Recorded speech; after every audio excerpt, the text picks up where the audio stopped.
उसको अच्छे से रिवाइज़ कर लो। मुझे खेद है कि मैं आपको अभी तक शीट प्रोवाइड नहीं करा पाया हूँ। जिस दिन मैं शीट दूंगा आपको 2 दिन का टाइम दूंगा, आप सॉल्व कर लेना। उस शीट का हम पूरा क्लास में डिस्कशन भी कर लेंगे। एनएलएम की शीट आपको आज ही मिल जाएगी, आप एनएलएम लगाते रहना और जो क्वेश्चन हमने क्लास में करें रिलेटिव मोशन का थोड़ा रिवीजन करते रहना ताकि दिमाग से निकल ना जाए, ठीक है। और मैं किताब से सॉल्व करने के लिए इसलिए नहीं कह रहा हूँ क्योंकि किताबों में 10 तरह के सवाल एक्स्ट्रा रहते हैं जो हमारे नीट एग्ज़ाम में नहीं आते हैं, क्योंकि वो चैप्टर रिलेटिव मोशन बहुत ही कम पूछा जाता है नीट में। जब सिलेबस में हुआ करता था तब भी बहुत कम आता था, इसलिए मैंने स्पेशली शीट जो बनाई वो उन्हीं क्वेश्चंस को रखा है जिस पे क्वेश्चंस नीट में जो आ सकते हैं, ठीक है ना। और सभी लोग देखिए ब्रह्मास्त्र 1 में वेक्टर आएगा, यूनिट डायमेंशन तो चलो सरल चैप्टर है आप कर लोगे। मैं चाहता हूँ सब लोग वेक्टर से रिवाइज कर लो। इस संडे में 100% वेक्टर की एक रिवीजन क्लास दूंगा जिसमें मैं सवाल डिस्कस करूँगा, थ्योरी नहीं। टेस्ट भी होगा और रिवीजन क्लास भी होगी। टेस्ट रेडी है, सुबह 7 से 10 3 घंटे की रिवीजन क्लास होगी। कोई जिसका मन हो आए, जिसका ना मन हो ना। मैं तो कहूँगा सब लोग आएँ, लेकिन तुम हमसे कहोगे सर 11 बजे ले लो, 12 बजे ले लो, 2 बजे ले लो, तो तुम्हारे हिसाब से टाइमिंग चेंज नहीं हो पाएगी। हम 7 से 10 लेंगे और जानते हो हम ज़बरदस्ती करते नहीं हैं। जिसकी श्रद्धा हो आए, जिसकी श्रद्धा ना हो, जैसे लगता हो कि आइंस्टीन बन चुका है उसे आने की ज़रूरत नहीं है, ठीक। और 10 बजे से फिर टेस्ट होगा आपका फिजिक्स का। टेस्ट भी वेक्टर का होगा, पहले रिवीजन करा देंगे ताकि टेस्ट देने में आपको दिक्कत ना आए। लेकिन ध्यान रहे जो रिवीजन कराएंगे उसमें हम हर हेडिंग पे 2-2 3-3 सवाल करवाएंगे। सवाल में ही थ्योरी बताते जाएंगे, पूरी थ्योरी नहीं पढ़ाएंगे। इसलिए आप वीडियो लेक्चर से थ्योरी पढ़ के आइए। हाँ ये ज़रूर है कि 3 घंटे में कम से कम 50-60 सवाल डिस्कस हो जाएंगे, पूरा वेक्टर रिवाइज हो जाएगा, ठीक है। और ये क्लास कंफर्म है, अब मैं किसी भी कंडीशन में क्लास कैंसिल नहीं करूँगा। ये चैप्टर का नाम डाल दो न्यूटन्स लॉज ऑफ मोशन।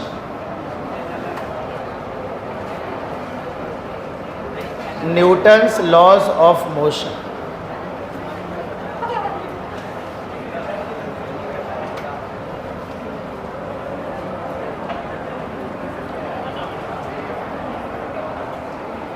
बेटा बिल्कुल बात नहीं करना है, फोकस होके समझना है। जैसा कि मैंने पहले कहा कि ये चैप्टर बैकबोन है मैकेनिक्स का, बहुत ही इम्पॉर्टेंट चैप्टर है। इसमें हम लोग बेसिकली बेटा फोर्स के बारे में पढ़ते हैं, फोर्स के बारे में समझते हैं। सबसे पहले अगर हम बात करें तो हम बात करेंगे कि फोर्स क्या है।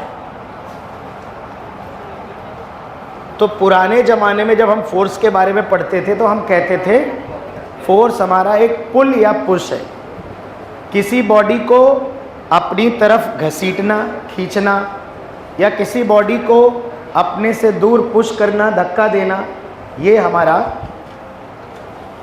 हाँ यही है। आ गई, वेरी गुड, बटवा दो। हाँ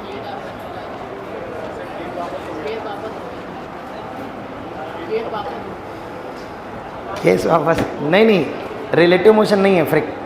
अरे फ्रिक्शन हटाया नहीं इससे। अरे यार कहा था फ्रिक्शन हटा देना। चलो कोई नहीं, फ्रिक्शन की एक शीट और बना दी थी हमने बेटा। तो व्हाट इज फोर्स? फोर्स क्या है? फोर्स है पुल या पुश, लेकिन ये तो बच्चों वाली डेफिनेशन है। अगर हम टेक्निकल डेफिनेशन कहें, नीट के एस्पिरेंट के हिसाब से डेफिनेशन क्या होनी चाहिए, तो फोर्स के बारे में हम लिखेंगे। लिखिए, force is an external agent. Force is an external agent which can change the state of rest or motion of body. बेटा फोर्स वो एक्सटर्नल एजेंट है, फोर्स वह एक्सटर्नल एजेंट है जो किसी बॉडी की रेस्ट की अवस्था या मोशन की अवस्था में चेंज ला सकता है। मतलब बेटा कोई बॉडी अगर रेस्ट पे है तो उसे मोशन में ला सकता है, मोशन में है तो उसे रेस्ट पे ला सकता है। मोशन में है बेटा उसकी वेलोसिटी, उसकी स्पीड बढ़ा सकता है, उसकी स्पीड घटा सकता है, डायरेक्शन में चेंज कर सकता है। मतलब मोशन की अवस्था में किसी भी प्रकार का चेंज कर सकता है, रेस्ट की स्टेट में किसी भी प्रकार का चेंज कर सकता है। तो क्या क्या कर सकता है, अगर हम बात करें कि फोर्स क्या क्या कर सकता है। देश की बेटी, तुम रोज इसको क्या नाम है तुम्हारा, तुम रोज लेट आती हो, मैंने देखा है, तुम्हारा चेहरा याद हो गया हमको। हाँ, मैं लोगों को याद नहीं कर पाता हूँ, लेकिन जब नहीं तो हम नाम मिस लेट रख देंगे, कोई लेट आएगा अगर तो ठीक, तो तुम्हारा नाम मिस्टर लेट हो जाएगा। तो प्लीज़ लेट ना आए। कई बार क्या होता है, शुरुआत के 10 मिनट में ही ऐसा पढ़ा देते हैं कि वही 1 घंटे 2 घंटे चलता रहता है कॉन्सेप्ट, तो नुकसान होता है। 12:20 की क्लास है, 10 मिनट मार्जिन है आपके पास, 12:30 तक आ सकते हो, ठीक। तो force is an external agent. क्या क्या कर सकता है फोर्स, फोर्स बताओ क्या क्या कर सकता है। फोर्स कैन क्या क्या कर सकता है। Number 1, can change the speed, speed change कर सकता है। और क्या चेंज कर सकता है, स्पीड बढ़ा भी सकता है, घटा भी सकता है। और क्या चेंज कर सकता है, direction, can change the direction. बहुत काम कर सकता है फोर्स हमारा।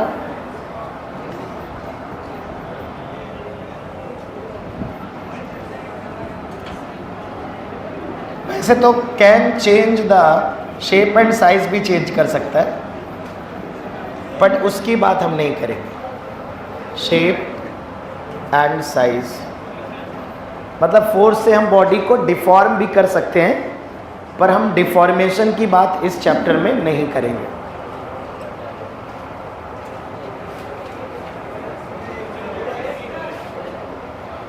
वो उधर भी नहीं मिली, उधर पीछे हैं 2-4 लोग, दे देना है सबको।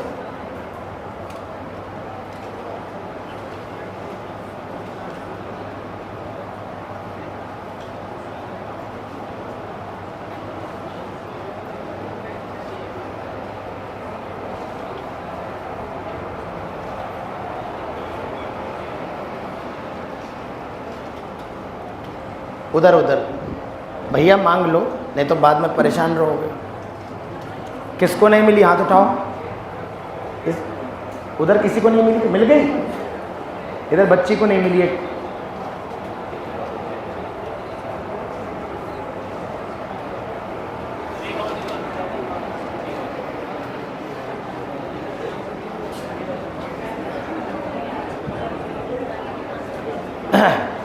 अच्छा, फोर्स का यूनिट जानते हो क्या, क्या होता है, न्यूटन। अच्छी बात है,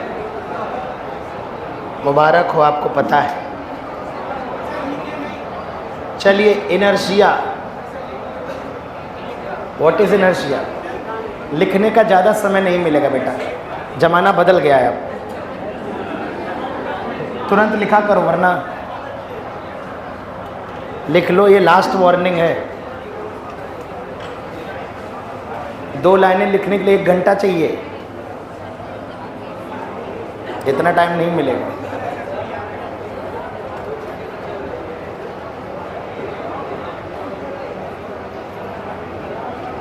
बेटा, क्या एटम के नए स्ट्रक्चर पे खोज कर रही है, इतनी चर्चा क्यों कर रहे हो हैं। बोर के बाद तुम्हारा ही नाम आने वाला है क्या। ऐसी चर्चा करते हो, मुझे डर लगता कहीं रिसर्च न कर बैठो तुम लोग। चलिए बेटा, सेकेंड टर्म है फोर्स के बाद इस चैप्टर में इनर्शिया का। इनर्शिया, इसको हम हिंदी में जड़त्व कहते हैं, जड़त्व कहते हैं। बेटा जड़त्व, कई बार हिंदी बड़ी अच्छी होती है। जड़त्व मतलब जड़ क्या होती है? जो रिजिडली जहाँ है वहीं रहना चाहती है। जड़ को तुम्हें इधर से उधर करने के लिए बड़ा फोर्स लगाना पड़ेगा। तो जड़त्व बेसिकली किसी बॉडी की प्रॉपर्टी होती है इनर्शिया। बेटा ध्यान से सुनना, थ्योरी के सवाल भी आते हैं। इनर्शिया क्या है? किसी बॉडी की प्रॉपर्टी है। It is the property of body. कौन सी प्रॉपर्टी है? मतलब बॉडी जिस अवस्था में है उसी अवस्था में बने रहने का जो गुण होता है, उसी स्टेट में बने रहने की जो प्रॉपर्टी होती है, उसी को इनर्शिया कहते हैं। यानी ऐसे समझ लो कि ये वो प्रॉपर्टी है जो सभी बॉडी के अंदर होती है, और इस प्रॉपर्टी का एक ही काम है, ये बॉडी जिस अवस्था में है उसे उसी अवस्था में बनाए रखने का क्या करती है? प्रयास करती है। अगर बॉडी रेस्ट पे है तो बॉडी को रेस्ट पे ही रखना चाहती है ये प्रॉपर्टी। अगर बॉडी मूव कर रही है तो इनर्शिया उसे उसी वेलोसिटी से मूव करते रखना चाहता है। अगर वो किसी डायरेक्शन में बेटा जा रही है तो इनर्शिया उसे उसी डायरेक्शन में जाते रखना चाहता है। यानी इनर्शिया जो है ये ऐसा गुण है जो ये चाहता है कि बॉडी जिस भी अवस्था में गति कर रही है या रेस्ट पे है उसी स्टेट में बनी रहे, उसकी मोशन की अवस्था में कोई चेंज ना हो। उसकी रेस्ट में है तो रेस्ट में कोई चेंज ना हो। इसी को हम जड़त्व का नियम कहते हैं, लॉ ऑफ इनर्शिया कहते हैं। लॉ ऑफ इनर्शिया हमें कुछ ऐसे पढ़ाया जाता है कि अगर बॉडी रेस्ट पर है तो रेस्ट पर रहना चाहती है, अगर बॉडी किसी वेलोसिटी से मूव कर रही है तो उसी वेलोसिटी से मूव करते रहना चाहती है। बॉडी अपनी अवस्था में रेस्ट की स्टेट या मोशन की स्टेट में किसी भी तरह का चेंज नहीं चाहती। अगर हमें चेंज करना है तो हमें एक्सटर्नल फोर्स लगाना पड़ेगा। बेटा फोर्स लगाने का मतलब ही हो गया कि ज़बरदस्ती करनी पड़ रही।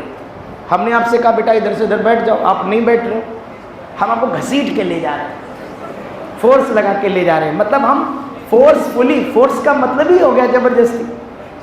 तो अगर किसी बॉडी की किसी अवस्था में चेंज करने के लिए आपको फोर्स लगाना पड़ रहा है, मतलब आपको ज़बरदस्ती करनी पड़ रही है।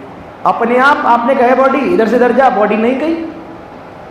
तो बॉडी के अंदर ये जो लेजीनेस है, ये जड़त्व तो है, उसी अवस्था में बने रहने का जो गुण है, इसी को इनर्शिया कहते हैं। क्योंकि जब भी हम अवस्था में चेंज करना चाहते हैं तो हमें क्या लगाना पड़ता है? फोर्स। इसका मतलब अपने आप नहीं होगा चेंज। अगर रफ्तार बढ़ानी है कार की तो अपने आप नहीं बढ़ेगी, फोर्स लगाना पड़ेगा। अगर आपको बॉडी चल रही है, वेलोसिटी है, उसे रोकना है, वेलोसिटी घटानी है, तो भी फोर्स लगाना पड़ेगा। अगर उसकी डायरेक्शन चेंज करनी है तो भी फोर्स लगाना पड़ेगा। हर काम में ज़बरदस्ती करनी पड़ेगी। ये सब इसलिए क्योंकि ये सब अपने आप नहीं होता है। क्यों नहीं हो रहा अपने आप? क्योंकि जो इनर्शिया है, इसके अंदर जो गुण है, बॉडी के अंदर एक प्रॉपर्टी है जिसे इनर्शिया कहते हैं, ये बॉडी को उसी अवस्था में बनाए रखना चाहता है। तो जब कोई बाहर से आके ज़बरदस्ती करता है तभी चेंज होता है। जब आप फोर्स लगाते हो तभी वेलोसिटी बढ़ती है, जब फोर्स लगाते हो तभी घटती है, जब फोर्स लगाते हो तभी डायरेक्शन चेंज होती है, जब फोर्स लगाते हो रेस्ट वाली बॉडी तभी मोशन में आती है, जब फोर्स लगाते हो मोशन वाली बॉडी तभी रेस्ट में आती है। अपने आप नहीं आएगी। बात समझ रहे ना? तो बॉडी जिस अवस्था में है उस अवस्था में बने रहने का जो गुण है, जो उसके अंदर लेजीनेस होती है, लेजीनेस वाला गुण है कि जैसे है वैसे बने रहे, ज़्यादा इधर उधर न करो, तो उसको हम लोग क्या कहते हैं? इनर्शिया कहते हैं, जड़त्व कहते हैं। मैं बार बार इस बात को दोहरा रहा हूँ कि भैया ये गुण है, प्रॉपर्टी। जैसे तुम्हारा गुण है कि तुम कितने मूर्ख हो या तुम कितने नालायक हो, लेकिन हम नाप नहीं सकते कि तुम 5 किलोग्राम नालायक हो या तुम्हें 10 लीटर फिजिक्स आती है। तुम्हें फिजिक्स कितनी, तुम कितने टैलेंटेड हो, ये तुम्हारा गुण है। गुणों को नापा नहीं जा सकता, गुणों की तुलना की जा सकती। Properties can be compared. तुम ज़्यादा अच्छे हो कि हम ज़्यादा अच्छे? ऑफकोर्स हम ज़्यादा अच्छे हैं। तो मतलब मैं बता दूँ तुम्हें, मैंने कहा गलत फहमी ना हो जाए तुम्हें। तो कहने का मतलब तुम ज़्यादा अच्छे हो कि हम ज़्यादा अच्छे, इसका कंपैरिजन हो सकता है। इसे नापा नहीं जा सकता कि तुम 5 किलो अच्छे हो, हम 10 किलो अच्छे हैं, है ना? तो properties can be compared, properties can not be measured. तो जब नाप नहीं सकते तो it's not a physical quantity. जड़त्व तो फिजिकल क्वांटिटी नहीं है, ये गुण है, इसे नापा नहीं जा सकता है, इसकी तुलना की जा सकती है। इसलिए इसका कोई यूनिट नहीं है, इसकी कोई डायमेंशन नहीं है। बात समझ रहे हैं? लेकिन नापते कैसे हैं? नापते मास के बेसिस पे है। जैसे किसकी फिजिक्स ज़्यादा अच्छी है तो ये हम नंबर से नाप लेंगे। फिजिक्स का टेस्ट लो तो लगातार जिसके मार्क्स टेस्ट में अच्छे आ रहे हम कहेंगे तुम्हारी फिजिक्स ज़्यादा अच्छी है। पर ऐसे नहीं कह सकते कि तुम्हारे 100 आ रहे उसके 50 आ रहे, तुम्हारी फिजिक्स 2 गुना अच्छी, ऐसे नहीं कहा जा सकता। किसी के फिजिक्स में 2 गुना नंबर आ रहे तो इसका मतलब ये नहीं कि फिजिक्स 2 गुना अच्छी है, 10 गुना अच्छी, 5 गुना अच्छी। हाँ, ये कह सकते हो कि फिजिक्स अच्छी है, पर ये कोई फिजिकल क्वालिटी नहीं कि हम कहते हैं डबल अच्छी है क्योंकि नंबर 2 गुना आ रहे हैं, है ना। तो क्वालिटी जो इंसान की है उसका कोई पैरामीटर नहीं है नापने का कि आप उसका एब्सोल्यूट पैरामीटर या रिलेटिव पैरामीटर बना के पर तुलना कर सकते हैं कि भाई किसी ने किसी को कुश्ती में हरा दिया तो मतलब उसके पास ताकत थोड़ी ज़्यादा है ना, या उसके पास थोड़ा सा स्ट्रेंथ ज़्यादा है। पर ऐसे नहीं बोल सकते कि डबल ट्रिपल, उसको तो चलो एक बार फिर भी अगर फोर्स के बेसिस पे नापोगे तो नाप लोगे, लेकिन इनर्शिया हमारा इज प्योरली द प्रॉपर्टी, इसे नापा नहीं जा सकता। तुलना करते हैं। तुलना किसके आधार पर करते हैं? मास के आधार पर। जिस बॉडी में मास ज़्यादा होता है, जो भारी होती है बॉडी, उसमें जड़त्व तो अधिक होता है। अच्छा, ये कैसे पता चलता है कि जड़त्व तो अधिक है? बड़ा सिंपल है भाई, हमने कहा कि जड़त्व तो क्या है, तो आपने कहा कि सर बॉडी जिस अवस्था में है उसी अवस्था में बने रहने का जो गुण है वो जड़त्व है। अच्छा, अब पता कैसे चलेगा कि जड़त्व है कि नहीं? तो हमने कहा देखो, अगर तुम बॉडी की स्टेट में चेंज करना चाहते हो, मान लो इस ग्लास ऑफ वाटर को मैं उठा करके एक जगह से दूसरी जगह मुझे रखना है, या ये बोतल को मुझे मूव कराना है, या साइकिल को धक्का मार के हमें मूव कराना है। अब एक बार हम साइकिल को धक्का मार रहे हैं तो हमें जितना ज़्यादा फोर्स लगाना पड़ता है, यानी जितनी फोर्स अधिक लगाना पड़ रहा है, इसका मतलब ज़्यादा ज़बरदस्ती करनी पड़ रही है, वो बॉडी अपनी अवस्था में चेंज के लिए तैयार ही नहीं है। अधिक फोर्स लगाने का मतलब विरोध अधिक कर रही है बॉडी उसके जो चेंज हो रहा है बॉडी में उसका अपोज ज़्यादा हो रहा है। क्वालिटेटिवली समझिए ना इस चीज़ को। अगर एक आदमी से कोई काम करवाना है, अब बहुत ज़्यादा फोर्स लगाना पड़ रहा है, इसका मतलब उस आदमी ने तुम्हारा बहुत विरोध किया उस काम करने से, तभी तो आपको अधिक बल का प्रयोग करना पड़ रहा है। अब आराम से 2 कंटाप मारे इधर से उधर आ गया तो कम बल का प्रयोग करना पड़ रहा है, मतलब अपोज कम था। लेकिन मान लो तुम्हें बहुत अधिक फोर्स लगाना पड़ा तब तुम कोई चेंज कर पाए, इसका मतलब बॉडी ने विरोध अधिक किया, अपोज अधिक किया, उसके जो जड़त्व का गुण था उसमें ज़्यादा था। तो जो भारी वस्तुएं होती हैं जिनके मास से ज़्यादा होते हैं, तुम्हें ट्रक को धक्का मारना है, ट्रक को, और 2 सेकंड में ट्रक की रफ्तार 0 से बढ़ा के 10 करनी है, तो तुम्हें अधिक बल लगाना पड़ेगा। बात समझ में आ रही है? और सेम काम अगर सेम वेलोसिटी तुम्हें 2 सेकंड के अंदर साइकिल को देनी है तो तुम्हें कम फोर्स लगाना पड़ेगा। तो जहाँ फोर्स कम लगाना पड़ रहा है इसका मतलब वहाँ विरोध कम हो रहा है, वहाँ जो जड़त्व का गुण है वो कम है, तभी हमें ज़बरदस्ती कम करनी पड़ रही है। और जहाँ बहुत अधिक बल लगाना पड़ रहा है वहाँ ज़बरदस्ती ज़्यादा करनी पड़ रही है, यानी बॉडी ने उस चीज़ का विरोध अधिक किया तभी मुझे अधिक फोर्स लगाना पड़ा है वहाँ पर। तो जो जड़त्व होता है, जो इनर्शिया होती है बच्चों, वो हमारा एक गुण होता है जिसकी तुलना मास के आधार पर की जाती है। जिस बॉडी में मास ज़्यादा होता है उसका इनर्शिया ज़्यादा होता है। जैसे तुम में से बहुत से लोगों से मेरा इनर्शिया ज़्यादा है क्योंकि मेरा वेट ज़्यादा है, ठीक है ना। पर एक आधा कोई हो सकता है ऐसा जो मुझे टारगेट करे, मुझे चैलेंज कर सके। तो कहने का मतलब ये है कि लेकिन यहाँ एक मिसकंसेप्शन भी है। ये बात नहीं, मिसकंसेप्शन क्या है, कुछ लोग लूज लैंग्वेज में कह जाते हैं कि mass is the inertia. Mass inertia नहीं है, मास फिजिकल क्वांटिटी है। मास के आधार पर इनर्शिया की तुलना होती है। मास और इनर्शिया में कोई फिजिकल रिलेशन नहीं है, कोई मैथमेटिकल रिलेशन नहीं है बेटा कि मैंने इवन इनफैक्ट कुछ मास्टरों को भी बोलते हुए सुना है कि inertia is proportional to the mass या mass is proportional to the inertia. There is no mathematical relation between mass and inertia. आप इसको थ्योरेटिकली कह सकते हो, थ्योरेटिकली कह सकते हो कि जिसका मास ज़्यादा होगा उसका इनर्शिया ज़्यादा होगा, पर ऐसा कुछ नहीं है कि inertia is proportional to the mass या मास के स्क्वायर के प्रोपोर्शनल है। भैया ये एक फिजिकल क्वांटिटी है, एक प्रॉपर्टी है, इनमें डायरेक्ट रिलेशन कैसे कर दोगे? मेरी बात समझ में आ रही है? तो इसलिए इस बात को समझे कि इनर्शिया, मैं फिर सारी बातें समराइज कर देता हूँ बेटा। इनर्शिया बॉडी का वह गुण है जिस गुण के कारण बॉडी जिस अवस्था में है उसी अवस्था में रहना चाहती है। यदि बॉडी की अवस्था में परिवर्तन करने का प्रयास करोगे तो बॉडी उसका विरोध करती है इनर्शिया के कारण, ठीक है। इस गुण को हम लेजीनेस या अपने उसी स्टेट में रहने का गुण या जड़त्व तो कुछ भी बोल सकते हो, जिसे हम इनर्शिया कहते हैं। दूसरा पॉइंट, इनर्शिया एक प्रॉपर्टी है, ये एक भौतिक राशि नहीं है, ये एक फिजिकल क्वांटिटी नहीं है, इसलिए इसका कोई यूनिट नहीं है, कोई डायमेंशन नहीं। इनर्शिया को नापा नहीं जा सकता because it is a property. Inertia की तुलना की जा सकती है, जिसकी तुलना हम मास के आधार पर करते हैं। नंबर 4, जिस बॉडी में मास ज़्यादा होता है उसमें इनर्शिया ज़्यादा होता है। नंबर 5, इनर्शिया 3 तरह का होता है, inertia of rest, inertia of motion और इनर्शिया ऑफ डायरेक्शन। एक एक करके मैं लिखवा देता हूँ, ऑलमोस्ट लगभग सारी बातें मैंने बता दी, अब मेरे साथ नोट करिए फटाक से। सबसे पहले first point, it is the property of a body. मेरे साथ लिखोगे सभी लोग। It is the property of a body by virtue of which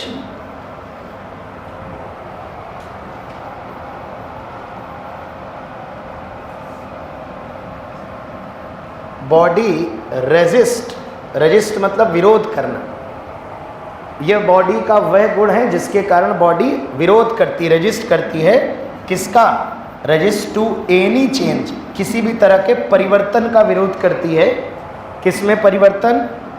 in its state, अवस्था में, स्टेट ऑफ रेस्ट और स्टेट ऑफ मोशन। अपनी विरामा अवस्था, रेस्ट की अवस्था और मोशन की अवस्था में किसी भी तरह के चेंज का विरोध करती है। इस गुण को इनर्शिया कहते हैं। It is a property, not a physical quantity, not a physical quantity. ये फिजिकल क्वांटिटी नहीं है, इसलिए कोई यूनिट और कोई डायमेंशन नहीं होगा। It is unitless and dimensionless.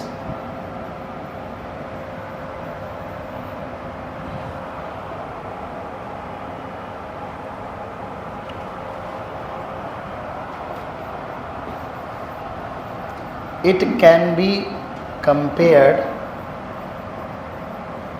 on the basis of mass.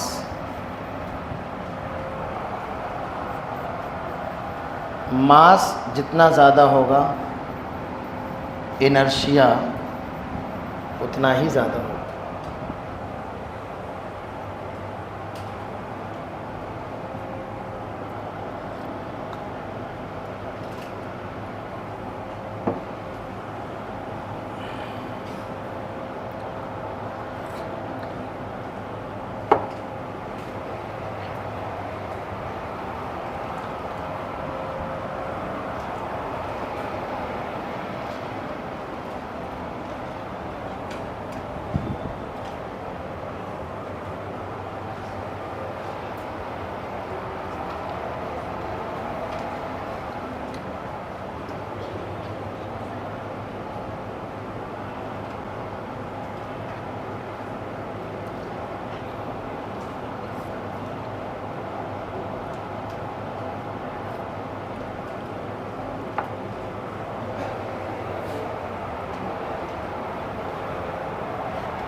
तो इनर्शिया बेटा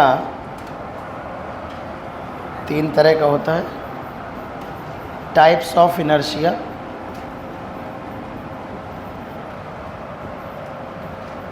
नंबर 1 इनर्शिया ऑफ रेस्ट,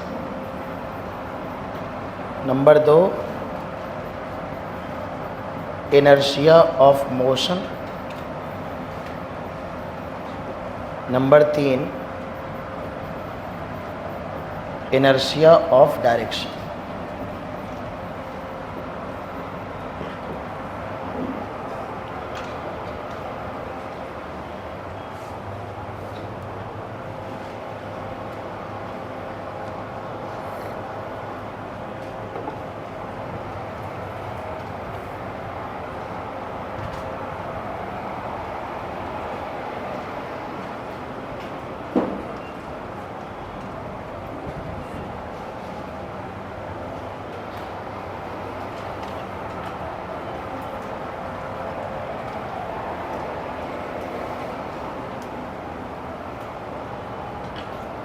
अब देखो बेटा, इनर्शिया ऑफ रेस्ट अगर हम कहें क्या है, तो अगर कोई बॉडी रेस्ट पे है तो उसके अंदर जो जड़त्व का गुण है उसे इनर्शिया ऑफ रेस्ट कहें। ये जो इनर्शिया ऑफ रेस्ट ये क्या चाहता है? ये चाहता है कि बॉडी रेस्ट पे है तो काय में बनी रहे, बस। अगर उसे आप मोशन में लाने का प्रयास करोगे तो ये विरोध करेगा। यानी विरोध करने का मतलब अपने आप नहीं, जो चीज़ का हम विरोध करते हैं वो अपने आप नहीं होती। आपको कोई चीज़ पसंद नहीं है तो आप अपने आप नहीं करो, कोई ज़बरदस्ती करवा दे तो बात अलग है। फोर्स लगा, ज़बरदस्ती मतलब समझते हो ना, ये थोड़ा व्यवहारिक भाषा लगे थोड़ा, इसलिए मैं शब्द प्रयोग करता हूँ। मतलब फोर्स लगा के कोई कर रहा है तो फोर्स ही लगाना पड़ेगा। जो चीज़ आपको पसंद हो तो आप अपने आप करोगे ना। अगर बॉडी को अवस्था में परिवर्तन पसंद होता, बॉडी लाइक करती तो खुद ही चेंज हो जाती। बोले अब मेरी मन है मैं 10 की जगह 20 की स्पीड से चलूँगी तो अपने आप 20 हो जाती, पर ऐसा तो नेचर में पाया नहीं जाता। जब हम फोर्स लगाते हैं तभी स्पीड चेंज होती है।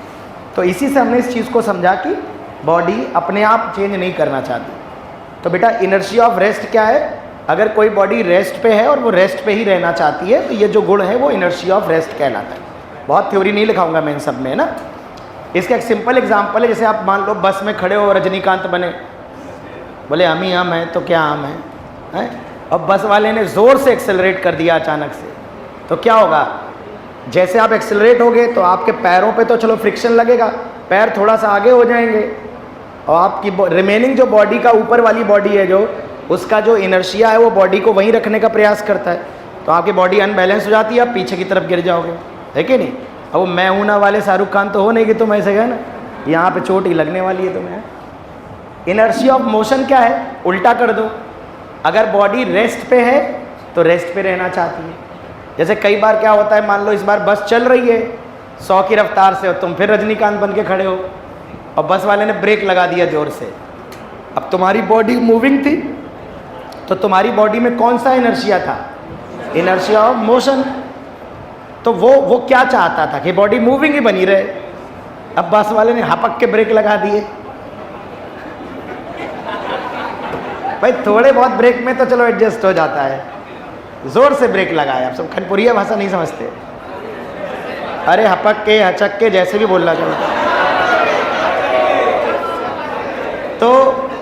तो जब ब्रेक लगाए बेटा, तो ब्रेक लगाने पे क्या होता है? आपके पैरों पे तो चलो बस और पैरों के बीच में फ्रिक्शन लगता है, तो पैरों को तो चलो रोक लिया किसी तरह फ्रिक्शन ने, एनी हाउ, लेकिन आपकी ऊपर वाली जो रिमेनिंग बॉडी है उसमें जो इनर्शिया था, इनर्शिया ऑफ मोशन, वो बॉडी को क्या करता है? वो बॉडी को आगे ही ले जाना चाहता है। तो जैसे बेटा जोर से ब्रेक लगाया जाएगा, बॉडी किधर की तरफ गिरेगी? आगे। तो इसके पीछे का रीज़न क्या बोलेंगे? Inertia of motion. या कई बार लोग बिना टिकट के यात्रा करते हैं और ट्रेन रुकने से पहले कूद जाते हैं, तो ऐसा ना करें कृपया, ज़िंदगी से खिलवाड़ ना करें बिल्कुल, है ना। तो टिकट लेके यात्रा करें, ठीक है। तो कहने का मतलब ये है, तो आपने देखा होगा कि जब आप चलती हुई बस से, चलती हुई ट्रेन से अचानक से उतर जाते हो तो आप दौड़ने लगते हो, आप तुरंत रुकने का प्रयास करोगे तो लड़खड़ा जाओगे, क्योंकि आपकी बॉडी में मोशन हो रहा था। आपकी बॉडी में इनर्शिया ऑफ क्या था? मोशन, जो आपकी बॉडी को मोशन में ही रखना चाहता था। इसलिए जब चलती हुई ट्रेन से बाहर उतरते हो तो आप दौड़ते चले जाते हो, फिर आपके पैरों का फ्रिक्शन आपकी बॉडी को धीरे धीरे धीरे धीरे रेस्ट पे लाता है। लेकिन चूंकि उतना फ्रिक्शन नहीं होता है कि अगर आप तुरंत रुकने का प्रयास करोगे तो आप गिर जाओगे आगे की तरफ, क्योंकि आपकी बॉडी में ढेर सारा इनर्शिया ऑफ मोशन का गुण होता है जो बॉडी को गतिमान अवस्था में ही रखना चाहता है, मोशन की स्टेट में ही रखना चाहता है। बात समझ रहे ना। तो इसी तरह से डायरेक्शन में भी एक जड़त्व होता है, दिशा का भी एक जड़त्व होता है, जो ये कह रहा है कि डायरेक्शन में भी अपने आप चेंज नहीं होगा। अगर किसी बॉडी की डायरेक्शन चेंज करनी है तो उसमें भी आपको फोर्स लगाना पड़ेगा। इलेक्ट्रॉन न्यूक्लियस के तरफ चारों तरफ मूव कर रहा है, वो इसीलिए डायरेक्शन चेंज कर रहा है क्योंकि उस पर एक इलेक्ट्रोस्टैटिक फोर्स लग रहा है अंदर की तरफ, जो उसे अभिकेंद्र बल, सेंट्रीपिटल फोर्स प्रोवाइड कर रहा है ना। अर्थ अगर सन के चारों तरफ रिवॉल्व कर रही है और अर्थ की डायरेक्शन अगर लगातार चेंज हो रही है तो कौन चेंज कर रहा है? जो सन का ग्रेविटेशनल फोर्स है अर्थ पे, उसी की वजह से चेंज हो रहा है। बात समझ रहे कि नहीं। रस्सी में अगर मान लो पत्थर की बॉडी को ऐसे तुम बांध के ऐसे ऐसे घुमाओ तो पत्थर की बॉडी अगर अपनी डायरेक्शन चेंज कर रही है तो इसलिए चेंज कर पा रही है क्योंकि इससे जो रस्सी बंधी हुई है वो रस्सी इस पर एक फोर्स लगा रही होगी और इसी फोर्स की वजह से इसकी डायरेक्शन लगातार चेंज हो रही है। अगर रस्सी टूट जाएगी और फोर्स लगना बंद हो जाएगा तो तुम ये देखोगे कि जो पत्थर की जो वेलोसिटी होगी वो उसी डायरेक्शन में पत्थर आगे जाएगा और आपका जो है डायरेक्शन जिस तरह से चेंज हो रही थी उस तरह से चेंज होना बंद हो जाएगी। तो कुल मिला के बातें ये हैं कि जब कोई बॉडी रेस्ट पे होती है तो उसके अंदर जो इनर्शिया का गुण होता है उसे इनर्शिया ऑफ रेस्ट कहते हैं, जो ये चाहता है कि बॉडी रेस्ट पे ही बनी रहे। जो जब कोई बॉडी मूव कर रही होती है तो मोशन में से जो रिलेटेड या वेलोसिटी से रिलेटेड जो इनर्शिया का गुण होता है उसे इनर्शिया ऑफ मोशन कहते हैं, जो ये चाहता है कि बॉडी जिस रफ्तार से चल रही है उसी रफ्तार से चलती रहे, ये चाहता है। जो डायरेक्शन से एसोसिएटेड इनर्शिया है वो ये चाहता है कि बॉडी जिस डायरेक्शन में चल रही है उसी डायरेक्शन में चलती रहे। इन तीनों में अगर मुझे कुछ भी चेंज करना है तो फोर्सफुली चेंज करना पड़ेगा, ज़बरदस्ती करनी पड़ेगी, यानी मुझे क्या लगाना होगा? फोर्स। क्या लगाना होगा? फोर्स। ये जो पूरा का पूरा डिस्कशन है यही न्यूटन का फर्स्ट लॉ भी कहलाता है, जो लॉ ऑफ इनर्शिया है, जो जड़त्व का नियम है, यही हमारे न्यूटन का फर्स्ट लॉ है।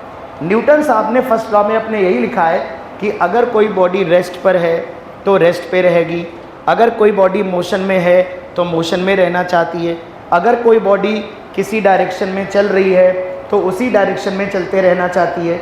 बॉडी की रेस्ट की अवस्था या मोशन की अवस्था में तब तक कोई चेंज नहीं होगा जब तक क्या ना लगाया जाए?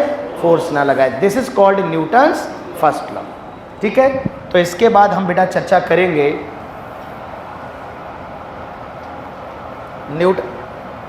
Newton's first law.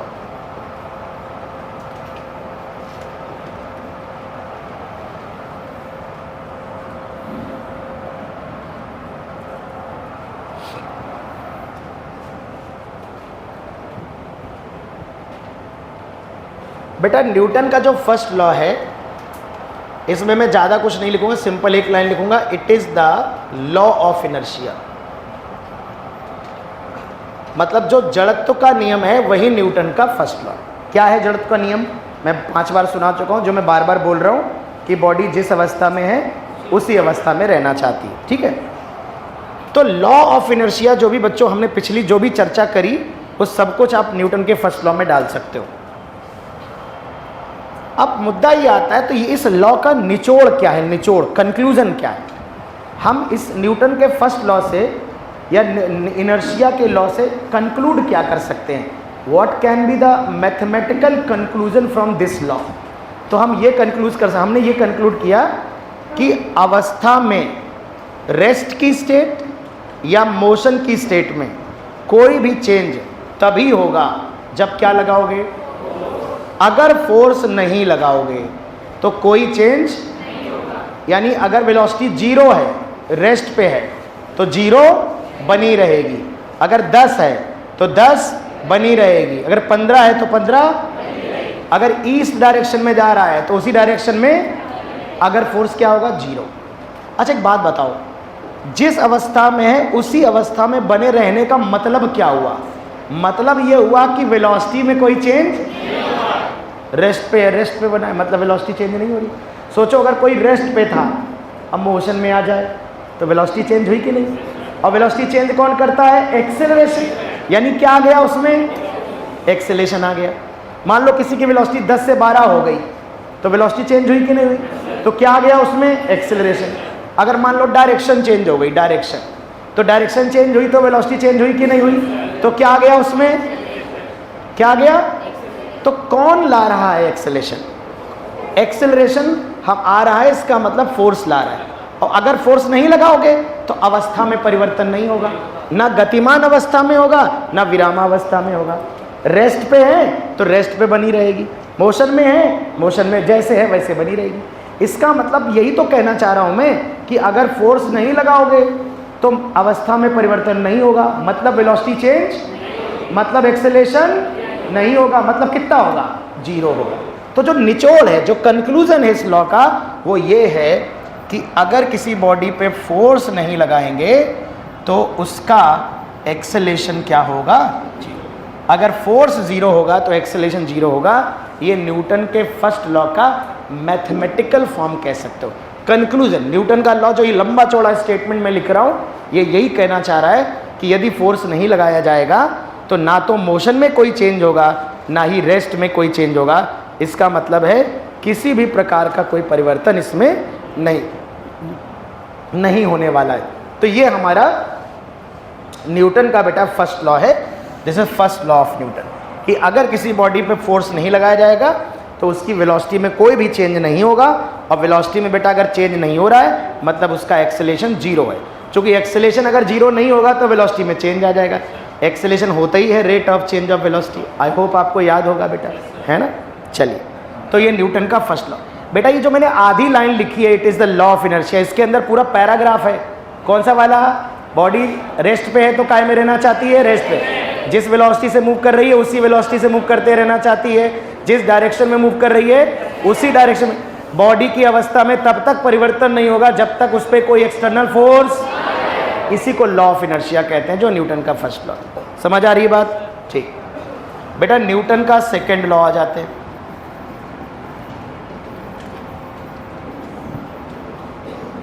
न्यूटन का सेकेंड लॉ बेटा फोर्स की मैथमेटिकल एनालिसिस करता है। न्यूटन का सेकेंड लॉ फोर्स की क्वांटिटेटिव एनालिसिस करता है। फोर्स कितना लगता है, कैसे लगता है। तो बेटा न्यूटन ने बताया कि किसी भी बॉडी पर लगने वाला net external force, net external force लिखो, net external force acting on a body is equal to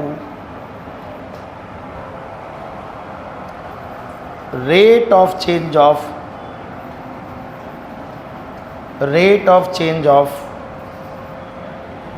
linear momentum of the body।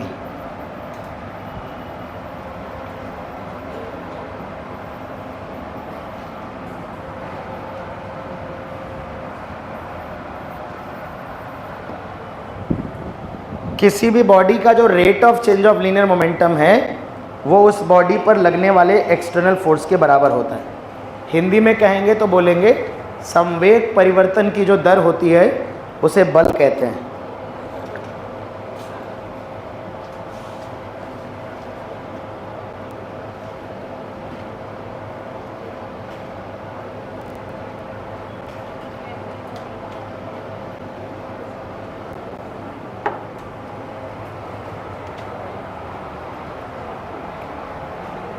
Rate of change of linear momentum is equal to net external force, या net external force acting on a body is equal to the rate of change of linear momentum of the force, sorry rate of change of linear momentum of the body.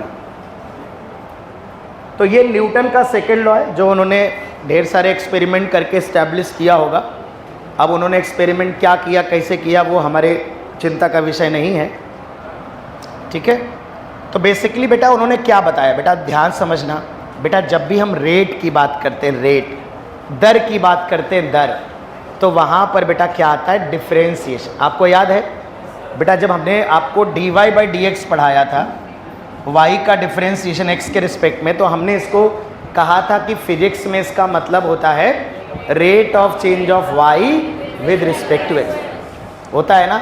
और math में इसको पढ़ते हैं differentiation of y with respect to x, और graph में ये y versus x graph का slope बताता है जो हम टेंजेंट ड्रॉ करके निकालते हैं, ठीक है। तो बेटा अगर मैं आपसे कह रहा हूँ, अगर मैं बेटा आपसे कह रहा हूँ कि किसी भी बॉडी पर लगने वाला बाहरी बल, एक्सटर्नल फोर्स, ये EXT एक्सटर्नल है बेटा, ये इसके rate of change of momentum के बराबर है। मतलब बेटा dp बाई dt लिखेंगे, मोमेंटम का डिफरेंशिएशन टाइम के रिस्पेक्ट में, dp बाई dt लिखेंगे, इसे कहते हैं बेटा हम फोर्स। ये हमारा न्यूटन का सेकेंड लॉ है।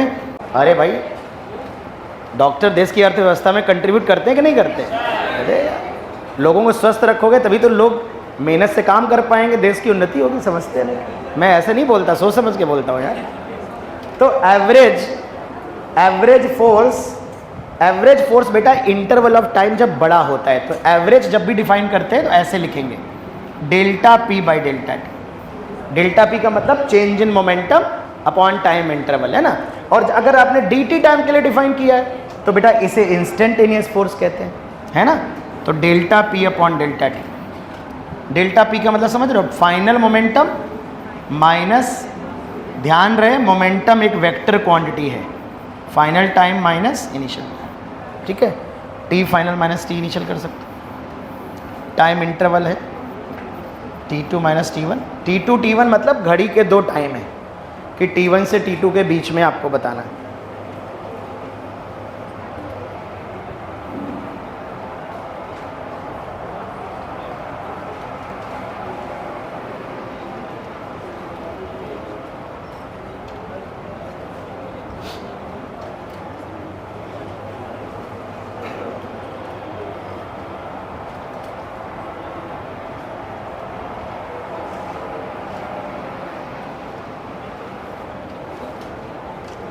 तो बेटा इंस्टेंटेनियस फोर्स है तो dp बाई dt होगा, एवरेज फोर्स है तो delta p by delta t होगा।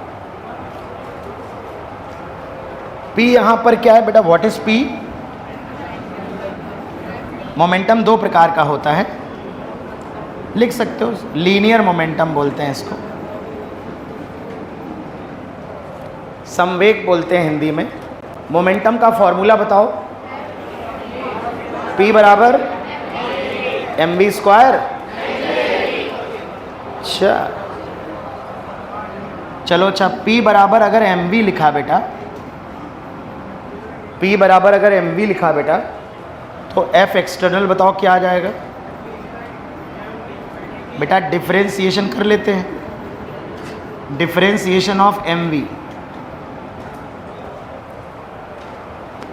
बेटा समझना बहुत ध्यान से, अगर मास इसको प्रथम पद मान लें, फर्स्ट टर्म, इसको सेकंड टर्म मान लें, बहुत ध्यान देना। तो इसको अगर मैंने फर्स्ट टर्म माना, इसको मैंने सेकंड टर्म माना, तो जब दो चीज़ें गुणा में लिखी होती हैं और हमें उसका डिफरेंशिएशन करना होता है तो हम कैसे करते हैं?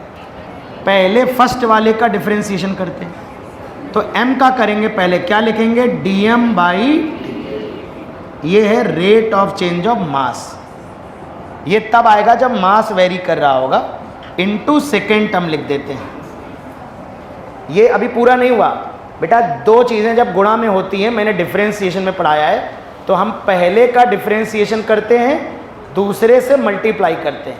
तो m का कर दिया डिफरेंशिएशन, दूसरे से कर दिया मल्टीप्लाई, फिर लगाते हैं प्लस, दूसरे का करते हैं डिफरेंशिएशन, पहले से करते हैं मल्टीप्लाई, पहले वाले को वैसा ही रखते हैं, दूसरे का कर देते हैं डिफरेंशिएशन। फिर से सुनो, फर्स्ट का डिफरेंशिएशन इनटू सेकंड, सेकंड का डिफरेंशिएशन इनटू फर्स्ट। तो फर्स्ट का differentiation dm by dt into second, plus second का differentiation dv by dt into first.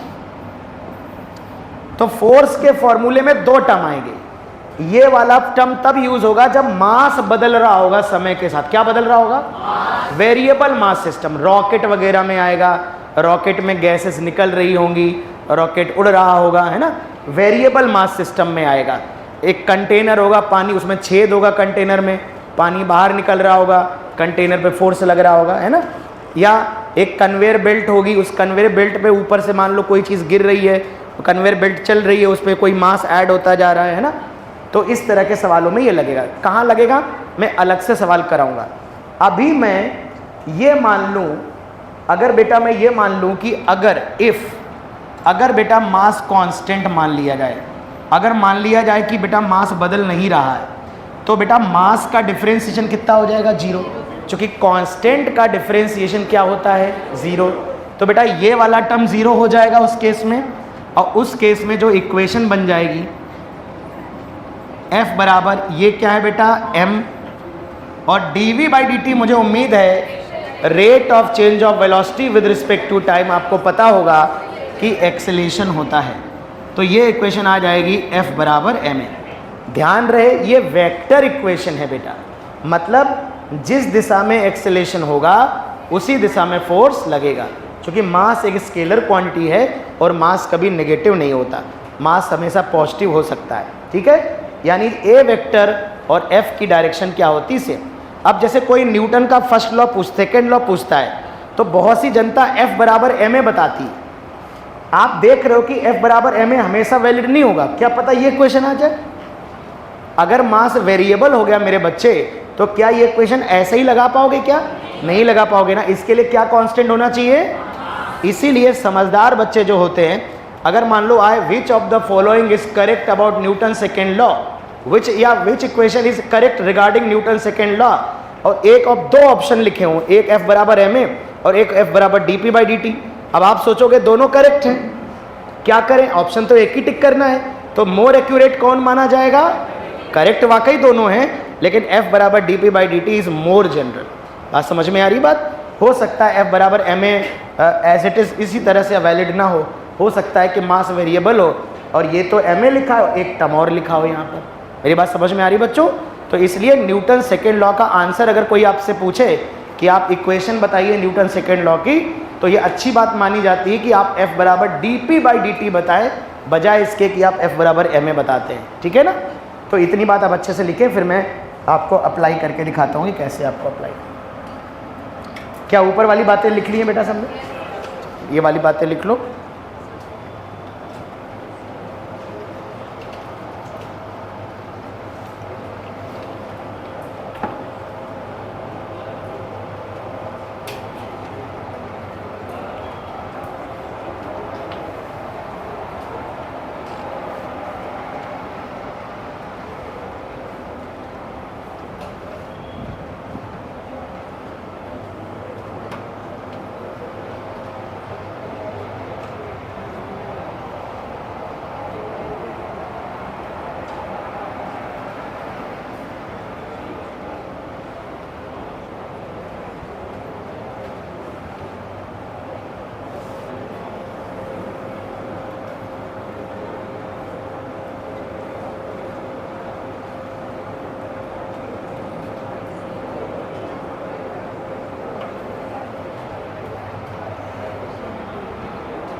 Done बेटा।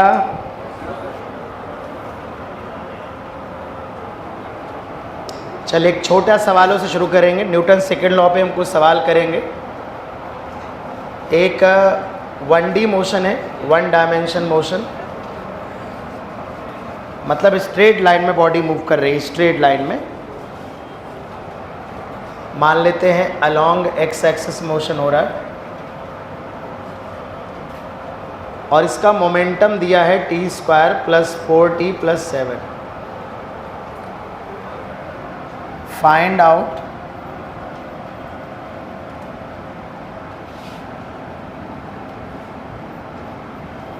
फोर्स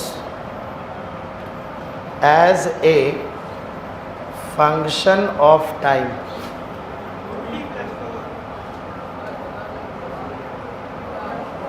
ठीक है। Number 2, initial force.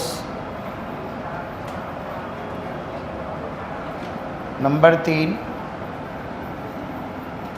Average force from t = 0 to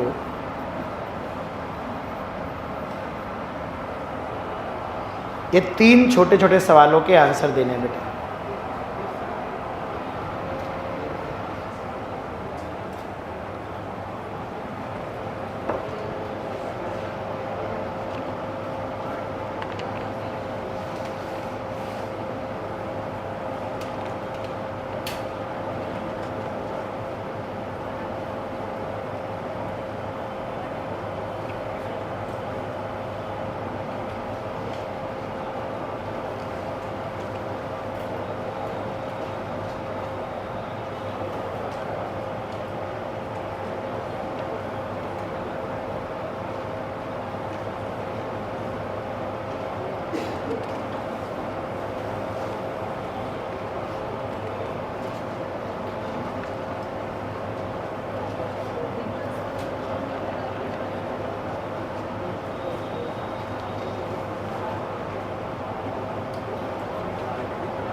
बेटा सबसे पहले force as a function of time निकालना है।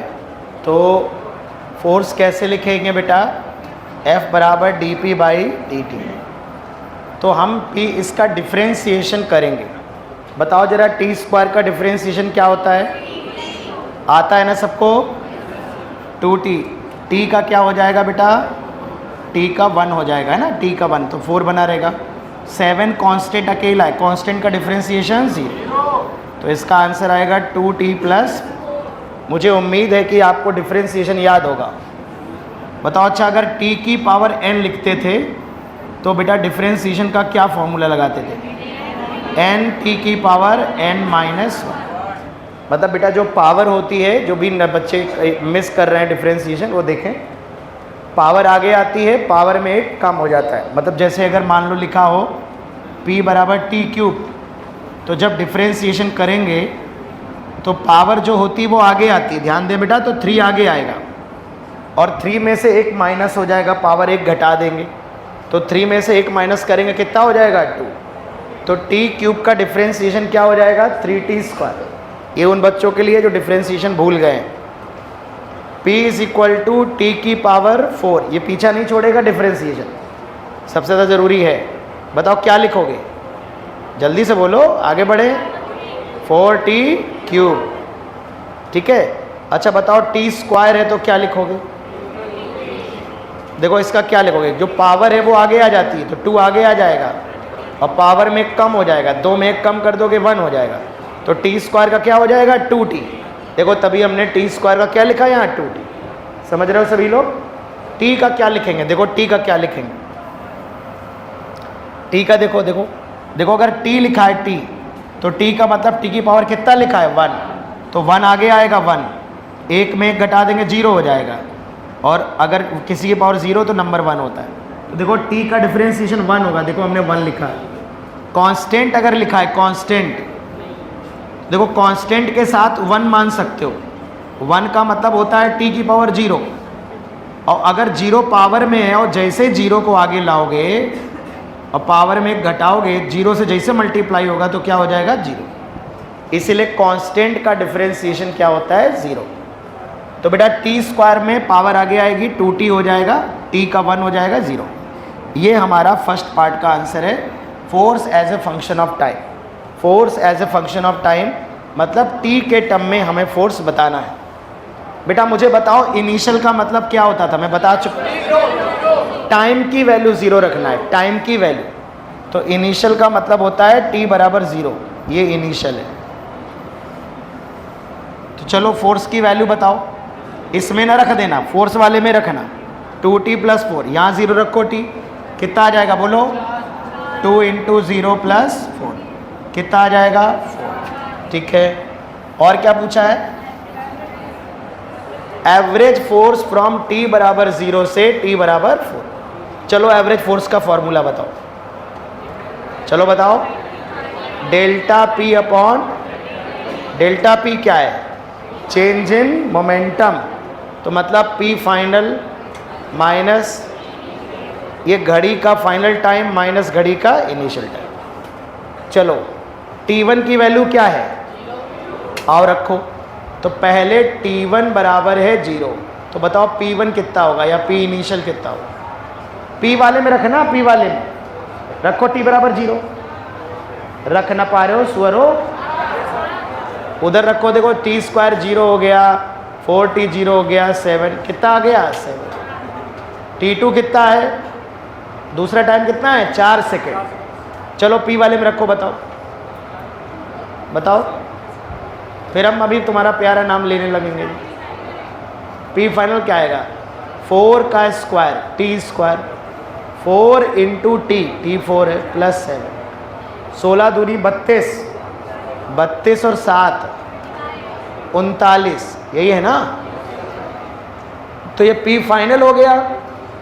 बेटा मोमेंटम वाली इक्वेशन में t2 रख दिया तो p2 आ गया, t1 रख दिया तो p1 आ गया, घटा देंगे अब, p final minus p initial, है ना। चलो बताओ क्या रखोगे फॉर्मूले में वैल्यू, बोलना पड़ेगा, क्या रखोगे बताओ। p फाइनल क्या है 39, पी इनिशियल क्या है 7, डिवाइड बाय टाइम इंटरवल क्या है 4 माइनस 0, तो ये कितना हो जाएगा 32 डिवाइड बाई 4 क्या हो जाएगा 8 मीटर पर सेकेंड। हाँ न्यूटन है बे, केजी मीटर पर सेकेंड स्क्वायर। फोर्स का ऐसा यूनिट क्या होगा न्यूटन। न्यूटन लिख लो, कोई डाउट है तो बताओ। निहायत ही सरल सवाल है, सबसे सरल सवाल है।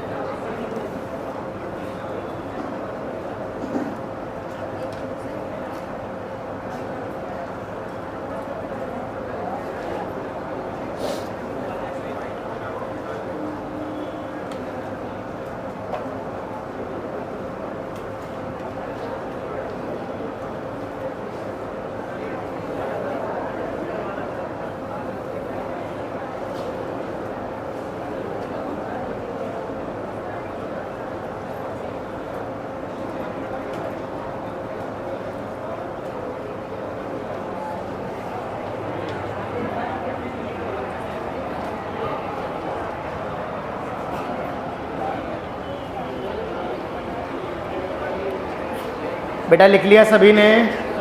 कोई लिख रहा है? जल्दी लिखो।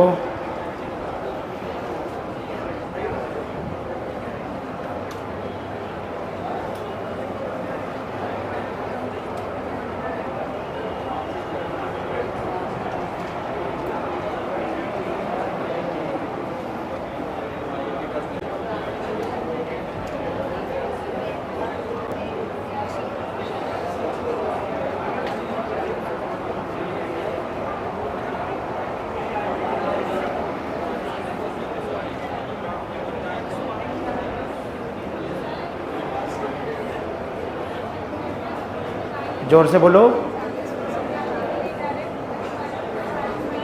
एवरेज फोर्स निकालने के लिए नहीं कर सकते हैं, ऐसे कहो तो चेंज ऑफ फोर्स होगा ना। Force rate of change of momentum है, तो एवरेज फोर्स में सुन तो लो, एवरेज मोमेंट एवरेज रेट लिखना होगा। तो इंस्टेंटेनियस रेट होती है dy by D x, average rate होती है delta y by delta x. तो जिसकी रेट लिखनी है उसका delta p by delta T है ना।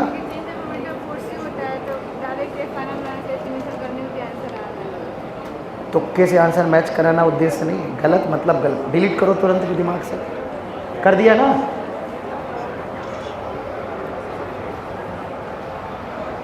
चलिए एक सवाल मुझे करके दिखाइए बेटा।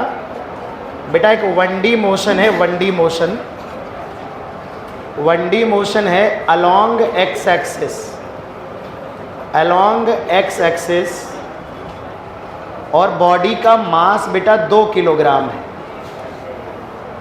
और बॉडी की जो पोजीशन दी गई है बेटा, बेटा ध्यान दें, बॉडी की पोजीशन दी गई है x बराबर t cube plus 2t square metre. Body 1D motion कर रही है और बॉडी का x कोऑर्डिनेट दिया बेटा t cube plus 2t square.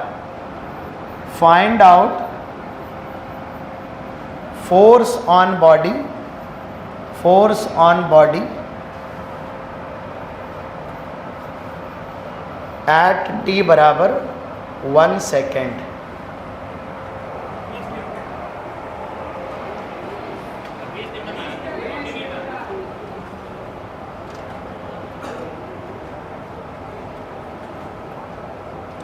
सभी लोग करें। कुछ लोग 20 बता रहे हैं जो गलत हो सकते हैं, दूसरों को मौका दो।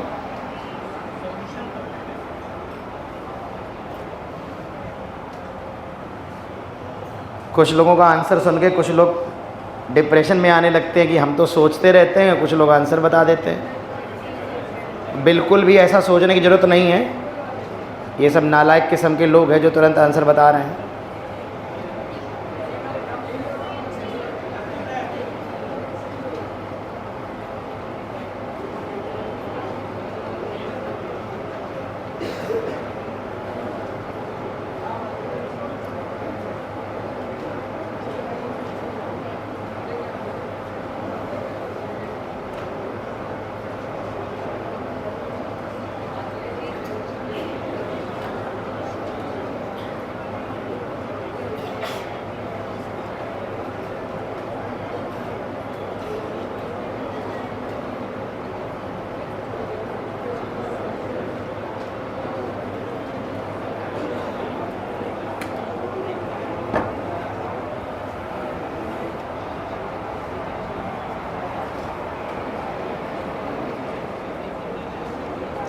बेटा देखो थोड़ा सा, अगर हमको x पता है तो हम बताओ फोर्स तक कैसे जाएंगे? क्या बेटा हम लोग ये बात जानते हैं कि अगर हम वेलोसिटी निकालना चाहें तो बताओ हम dx/dt कर सकते हैं क्या? अगर हम x को डिफरेंशिएट कर देंगे तो वेलोसिटी आ जाएगी। आओ वेलोसिटी निकालो। t³ का डिफरेंशिएशन बताओ। पावर आगे आती है तो 3 आगे आएगा, पावर में घटा देते हैं तो 3 में घटा दिया 2 हो गया, प्लस 2 रहेगा यहाँ। t² का डिफरेंशिएशन 2t, तो बेटा ये आएगा 3t² प्लस 4t। अब दो रास्ते, या तो पहले p निकाल लो, p बराबर होगा mv, मास को इससे मल्टीप्लाई कर लो, p आ जाएगा, मोमेंटम आ जाएगा, उसको डिफरेंशिएट कर लो तो फोर्स आ जाएगा F बराबर dp/dt।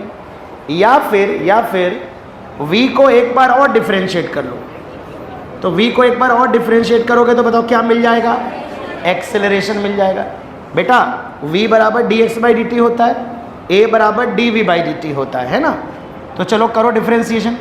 देखो t² का होता है 2t और 3 पहले से है तो 6t प्लस कितना है 4। ये बेटा एक्सेलरेशन आएगा मीटर पर सेकेंड स्क्वायर, ये एक्सेलरेशन की वैल्यू है। अब देखो t बराबर 1 बोला है, तो t बराबर 1 पे निकाल लो एक्सेलरेशन कितना है, या पहले फोर्स निकाल लो बाद में t की वैल्यू रख दो, कोई आपत्ति नहीं। आओ पहले फोर्स निकाल लेते हैं। तो बेटा अब हम लगाए दे रहे हैं F बराबर ma, तो F की वैल्यू बताओ क्या आएगी? मास कितना है 2 kg और a कितना है 6t प्लस 4। अरे सच में गलत था तुम लोग का यार, तुम लोग क्या बता रहे थे? 20 बता रहे थे। अच्छा तो t बराबर बेटा अब इसमें 1 रख दो, तो t बराबर 1 रखोगे तो ये 6 × 1 6 हो जाएगा प्लस 4, 6 × 4 10 और 10 दूनी 20 न्यूटन आ जाएगा, 20 न्यूटन आ जाएगा। तो दो रास्ते थे, या तो आप एक्सेलरेशन न निकालते, आप p बराबर mv लगा देते, पहले m से गुणा करते बाद में डिफरेंशिएट करके फोर्स निकाल लेते, या आपने सीधे x को एक बार डिफरेंशिएट किया वेलोसिटी आ गई, एक बार और कर दिया एक्सेलरेशन आ गया, और F बराबर ma होता है, F को ma के बराबर कर दिया। तो इस सवाल को देख के कुछ लोगों को लग रहा होगा कि इसमें तो 1D मोशन यूज़ हो रहा है। इक्का दुक्का सवाल तो मिलते ही हैं, ज़्यादा सवाल नहीं मिलेंगे, 5% 10% सवाल होंगे जिनमें थोड़ी बहुत काइनामेटिक्स आपको इस्तेमाल करनी पड़ सकती है।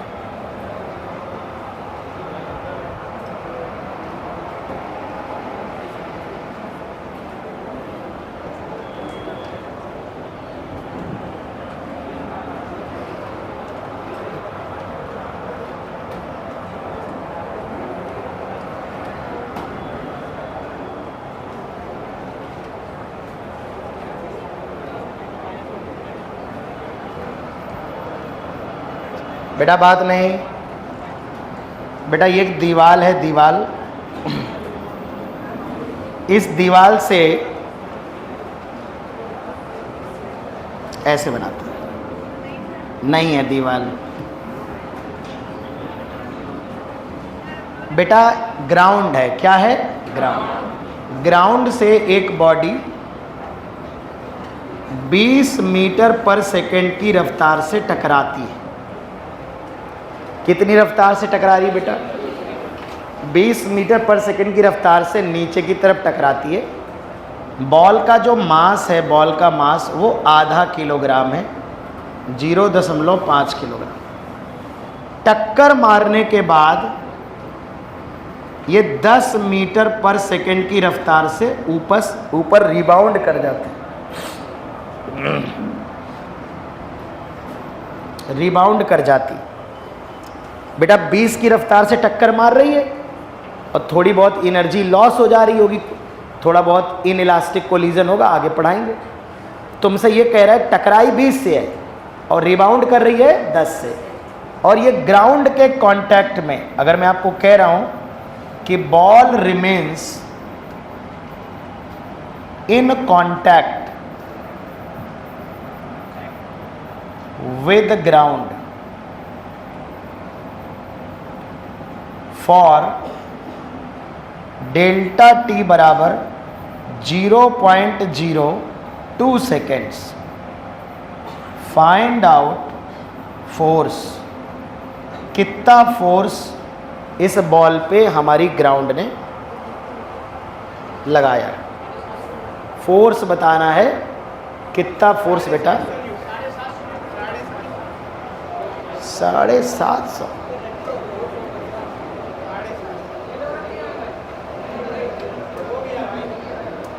शायद, लेट्स बेटा सभी लोग ट्राई करेंगे, लेकिन मैं आप बच्चों आप लोगों को ये बताना चाहूँगा कि जब भी बेटा आपको टाइम इंटरवल दिया जाए, डेल्टा टी दिया जाए, तो आप मान के चलो कि आपसे एवरेज फोर्स पूछा है, तो आपको क्या फॉर्मूला लगाना होगा? F बराबर delta P upon delta T. बेटा डेल्टा पी है आपका P final minus P initial. अब इसमें गड़बड़ होगा। गड़बड़ ये होगा कि आप ये भूल मत जाना कि जो मोमेंटम होता है वो एक वेक्टर क्वांटिटी है, जो वेलोसिटी है वो एक वेक्टर क्वांटिटी है। इसलिए भले ही वन डायमेंशन मोशन हो, लेकिन आप डायरेक्शन को भी ध्यान में रखिए। तो बेहतर है कि आप एक डायरेक्शन को पॉजिटिव मान लीजिए, एक नेगेटिव, कोई भी एक। तो जब बॉल नीचे की तरफ टकरा रही है तो उसका जो मोमेंटम होगा उसको आप नेगेटिव ले लीजिए, और जब ऊपर की तरफ जा रही है तो उस मोमेंटम को कैसा लिखें? पॉजिटिव। अगर आप प्लस और माइनस का इस्तेमाल बेटा नहीं करेंगे, इसका मतलब आपने डायरेक्शन का ध्यान नहीं रखा, तो आपका सवाल 100% गलत हो जाएगा। आपका आंसर फिर शायद 250 आ जाएगा। 250 आ गया ना? लेकिन आंसर 750 करेक्ट है। क्यों? अली तो सुना नहीं तुमने मैंने भी क्या कहा? क्योंकि जो P इनिशियल होगा वो नेगेटिव होगा। मोमेंटम क्या है? स्केलर है कि वेक्टर है? वेक्टर है ना, तो डायरेक्शन भी तो ध्यान रखनी होगी ना। P फाइनल वेक्टर, तो प्लस या माइनस से डायरेक्शन को एक्सप्रेस करेंगे ना, तो ऊपर वाला जो मोमेंटम लिखेंगे वो पॉजिटिव होगा और P1 जो लिखेंगे नेगेटिव होगा। तो नेगेटिव नेगेटिव पॉजिटिव हो जाएगा। लिखो लिखो, बताना मुझे जिसका जिसका 750। पहला लेक्चर है ना आज, बहुत ज़रूरी, आज ध्यान दे दो थोड़ा। P final minus P initial upon delta T. बेटा ध्यान दो ध्यान दो बेटा। मैं देखो गलती क्या होती है, ये वेक्टर क्वांटिटी है, वेक्टर की तरह घटाए जाएंगे। सीधे सीधे वैल्यू नहीं घटा सकते, स्केलर नहीं घटा सकते, स्केलर एडिशन नहीं कर सकते। लेकिन मैं आपको बार बार ये बात बताऊंगा कि जब बात 1D मोशन की हो, उसी लाइन में बॉल आई, उसी लाइन में बॉल गई, तो 1D मोशन में आप क्या कर सकते हो? डायरेक्शन को पॉजिटिव और नेगेटिव से रिप्रेजेंट कर सकते हो। मतलब अगर आप अपवर्ड पॉजिटिव मान रहे हो, अपवर्ड पॉजिटिव, तो डाउनवर्ड आपको क्या मानना होगा? नेगेटिव।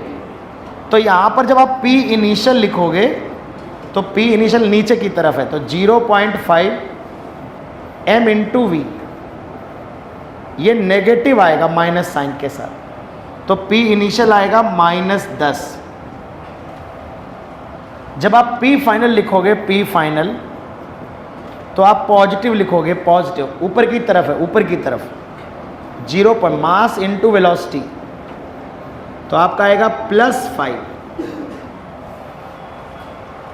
अब जब आप यहाँ वैल्यू रखोगे ना, तो P फाइनल रखोगे +5, ये माइनस फॉर्मूले में होता है। और अगर आपने P इनिशियल 10 रख दिया, -10 नहीं रखा तो गलत हो जाएगा, ये रखोगे -10, नीचे की तरफ था ना पहले, है ना। टाइम इंटरवल है 0.02, तो देखो ये 10 और 5 15 हो जाएगा, 2 0 बढ़ जाएंगे, बटे 2 हो जाएगा, तो आपका ये 750 न्यूटन आ जाएगा। अगर आपने माइनस ध्यान नहीं रखा तो आपका आंसर आ जाएगा माइनस का 250। या आप सोचोगे कि चलो माइनस हटा देते हैं, मैग्नीट्यूड लिख देते हैं, और आपको 250 वाला ऑप्शन ज़रूर मिलेगा। तो अगर आपने वो वाली गलती करी तो आपका कोई ना कोई ऑप्शन मैच कर जाएगा, फिर आप उस गलती को सुधार नहीं पाएंगे, क्योंकि गलती तब सुधारता है इंसान जब आंसर मैच ना करे, और जब गलती करने के बाद कोई ऑप्शन मैच कर जाता है तो हमको लगता है यही आंसर है ना। तो यहाँ पर बेटा इसीलिए सवाल मैंने डिस्कस किया है कि ऐसे सवाल भी हमारे एग्ज़ाम में आते हैं, फोर्स की डेफिनीशन के सवाल। तो आपको ध्यान रखना है, वेक्टर का विशेष ध्यान रखना है, वेक्टर का विशेष ध्यान रखना है ना।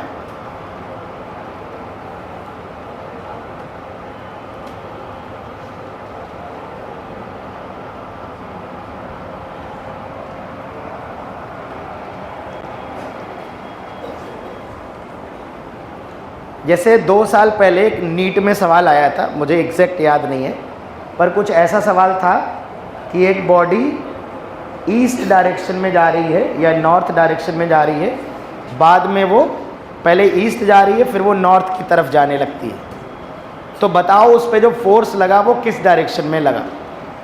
ऐसा सवाल आया था, तो मैं उसी कॉन्सेप्ट पे एक सवाल फ्रेम करके आपको दिखा रहा हूँ। लिख लिया ना सबने? कोई लिख रहा है? बहुत धीमे लिखते हो भाई।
आइए बेटा,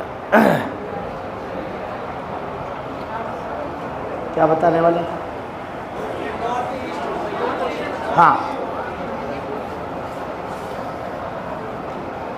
तो मैं जो नीट में सवाल आया था, नीट का जो सवाल था वो थ्योरेटिकल था। मैं न्यूमेरिकल फ्रेम कर देता हूँ उसी कॉन्सेप्ट पे। आप समझ लो, ए बॉडी, लिखो बेटा, ए बॉडी जिसका मास मैं ले रहा हूँ, चलो 10 kg, is going towards east at a speed 20 meter per second,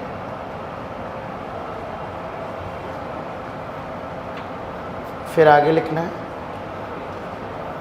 after 5 seconds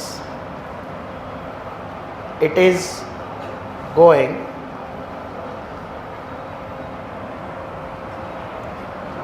towards west,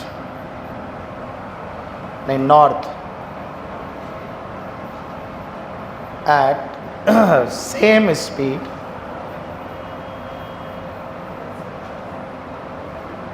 find out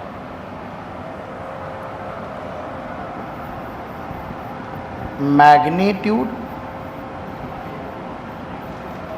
and direction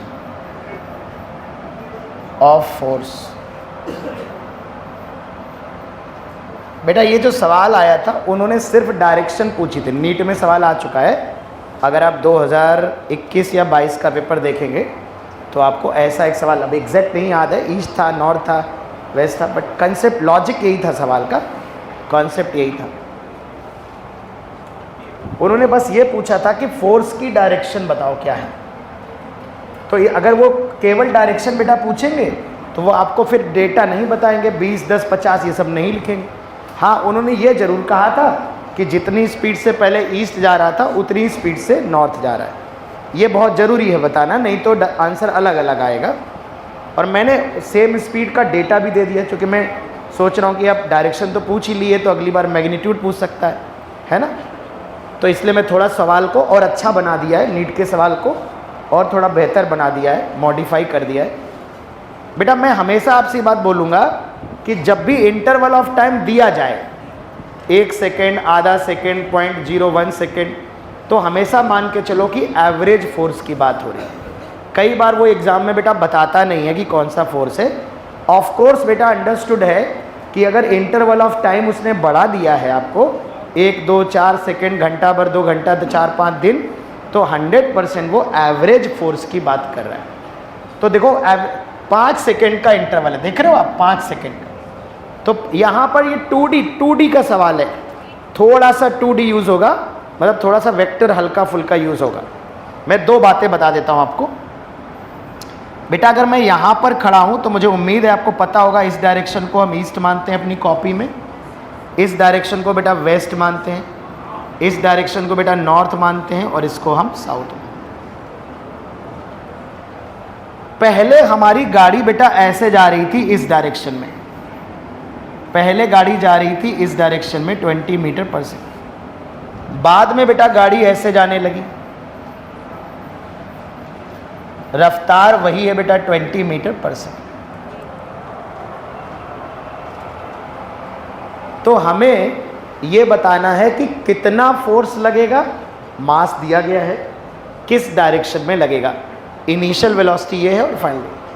आपको आंसर ऐसे करना है कि सर फोर्स इतने न्यूटन लग रहा होगा और इस डायरेक्शन में, sir south west, north west, north east, किस दिशा में फोर्स लग रहा होगा और क्या डायरेक्शन। मैं आपको 1 मिनट का समय देता हूँ, आप सवाल को अच्छे से समझो, फार्मूला वार्मूला लगाओ, देखो, हिट एंड ट्रायल मारो, कुछ प्रयास करो, है ना। इससे आपका दिमाग विकसित होगा। सीधे सीधे सॉल्व कर दूंगा, सोचने का समय नहीं मिलेगा, तो आपका दिमाग विकसित नहीं होगा। करिए, मैं 1 मिनट का समय दे रहा हूँ। जिनको बिल्कुल फिजिक्स बिलो एवरेज है वो भी सवाल पढ़ें अच्छे से, फॉर्मूला समझें, और बिल्कुल भी धीरे धीरे चीज़ें डेवलप होंगी।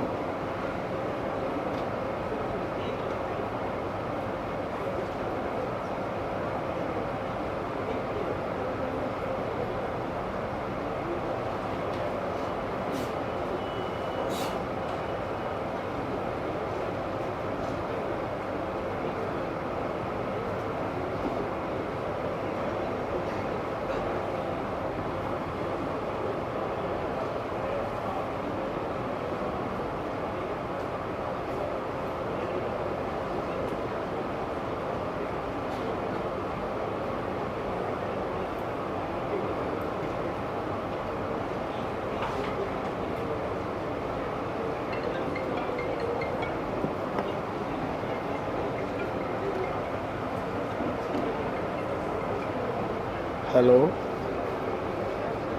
हाँ क्लास में है। क्लास अभी तो हो जाएगी 2:30 बजे। कौन का है?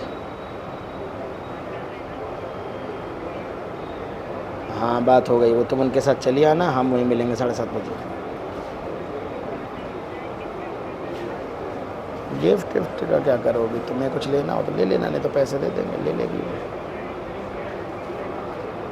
ले लो 500-800 रुपये तक का, जो भी अच्छा लगे। 500 से 1000 कुछ ले लो। इसलिए तो कहा वो अपनी मर्ज़ी से ले लेगी। 1000 रुपये दे दो उसको, 500 दे दो।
क्या बेटा सोचा? 10 kg माँ से 20 की रफ्तार, ठीक। देखो अगर मुझे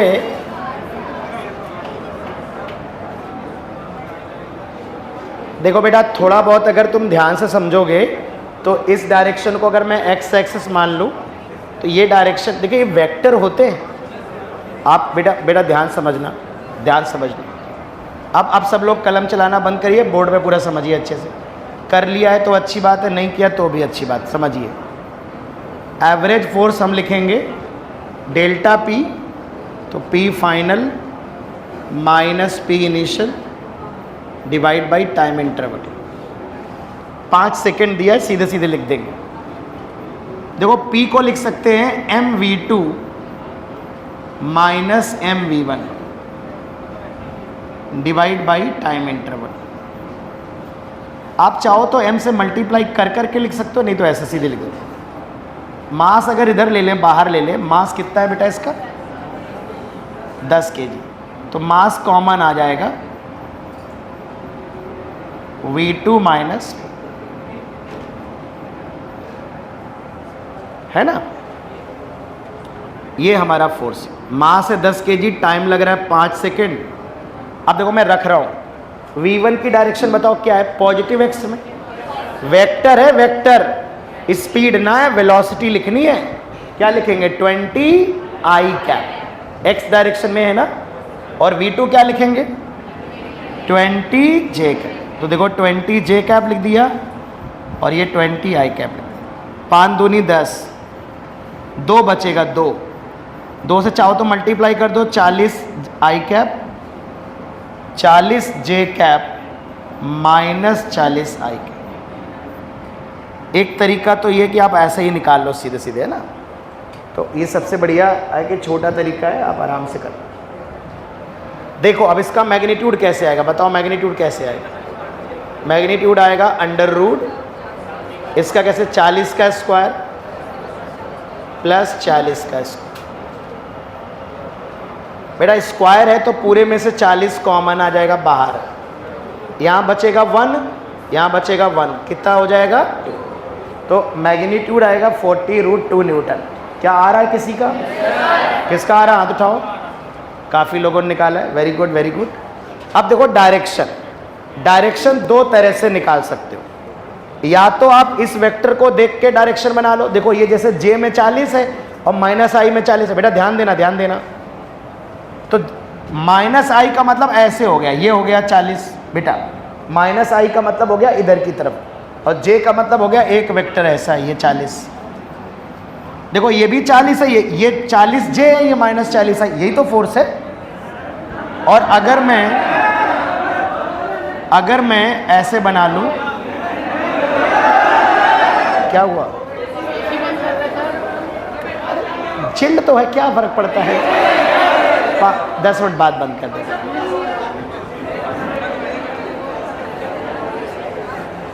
ऐसा नहीं बेटा, तुम्हें जुकाम ना हो जाए इसलिए ऐसा किया जाए। आइए, कोई नहीं कर।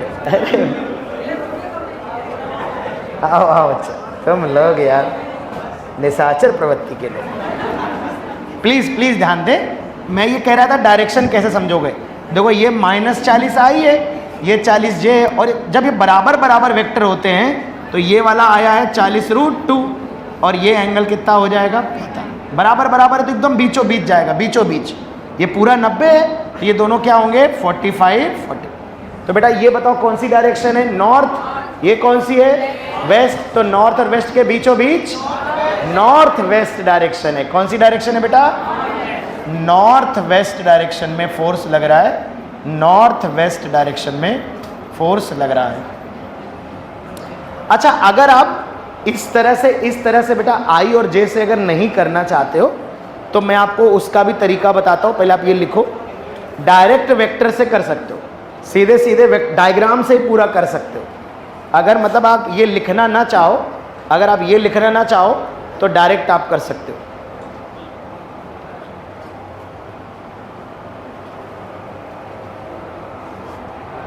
बेटा यहाँ पर मैं ये भी थोड़ा समझाना चाहूँगा कि जिस दिशा में जो वेलोसिटी का जो चेंज होगा, बेटा समझना, ये तो स्केलर है, स्केलर, तो जो डायरेक्शन वेलोसिटी के चेंज की होगी वही डायरेक्शन किसकी होगी? फोर्स की। फोर्स उसी डायरेक्शन में होगा जिस डायरेक्शन में v2 माइनस v1 होगा। तो अगर सिर्फ डायरेक्शन बतानी, वो जो नीट वाला सवाल आया था उसमें आपको मोमेंटम कुछ नहीं करना था, बस ये देखना था कि जो v2 माइनस v1 होगा उसकी डायरेक्शन क्या होगी। तो बस ऐसे बनाना था कि v2 वेक्टर हो जाएगा तुम्हारा वेस्ट डायरेक्शन, सॉरी नॉर्थ, और v1 ऐसे था, पर हमें घटाना है तो हम पलट देंगे माइनस v1 और रिजल्टेंट ऐसे जाएगा। तो ये वेस्ट हो गया, ये नॉर्थ हो गया, खट से आपका नॉर्थ वेस्ट डायरेक्शन आपको मिल जाएगा। ठीक है ना, ये बहुत ही इंपॉर्टेंट है, बार बार आ रहा है आजकल एग्जाम में, और इसलिए ये अच्छे से समझो इसको। कई बार एक्सेलेरेशन की डायरेक्शन पूछ लेता है, कई बार फोर्स की डायरेक्शन पूछ लेता है।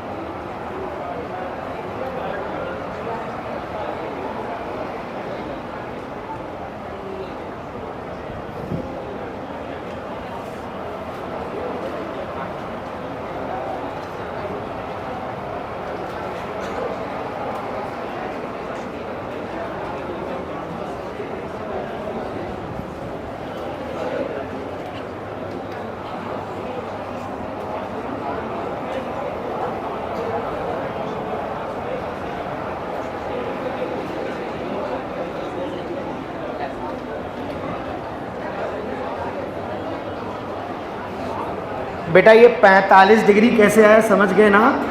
ये दोनों बराबर बराबर जब होते हैं तो वेक्टर बिल्कुल बीचों बीच जाता है रिजल्टेंट। अगर ये बराबर बराबर ना होते तो ये एंगल 45 नहीं होता, फिर हम निकालते। मान लो अगर हम यहाँ निकालना भी चाहें तो tan थीटा, अगर इसे थीटा मान लें तो tan थीटा होगा परपेंडिकुलर अपॉन बेस। परपेंडिकुलर कितना होगा? 40, बेस कितना होगा? 40, तो 1 आ जाएगा। तो ऐसे भी थीटा बराबर 45 आप कर सकते हो।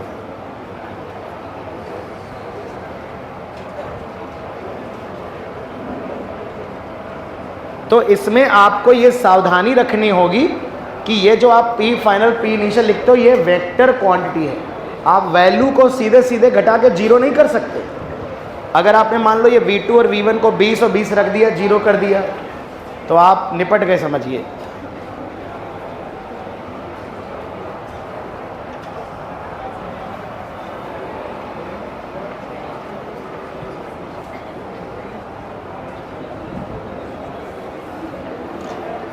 नोटेड? कोई लिख रहा है? चलिए अब देखो दूसरा मेथड इसके लिए बताता हूं मैं। मतलब मेथड 2 में कोई अंतर नहीं है, मेथड 2 बस यही है कि आप आई जे लिखो मत, सब कुछ डायग्राम में ही कर दो। तो जैसे देखो इन्होंने कहा कि P1 लिख लो, P इनिशियल, मास कितना दिया था? 10 kg, 10 kg, और वेलोसिटी कितनी थी? तो कितना मोमेंटम हो गया? 200। किस डायरेक्शन में था?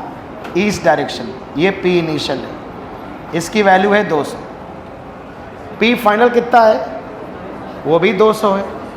तो देखो बस ऐसे बना लो, पहले 200 ऐसे था मोमेंटम, बाद में 200 ऐसे है। ये P इनिशियल है, ये P फाइनल है।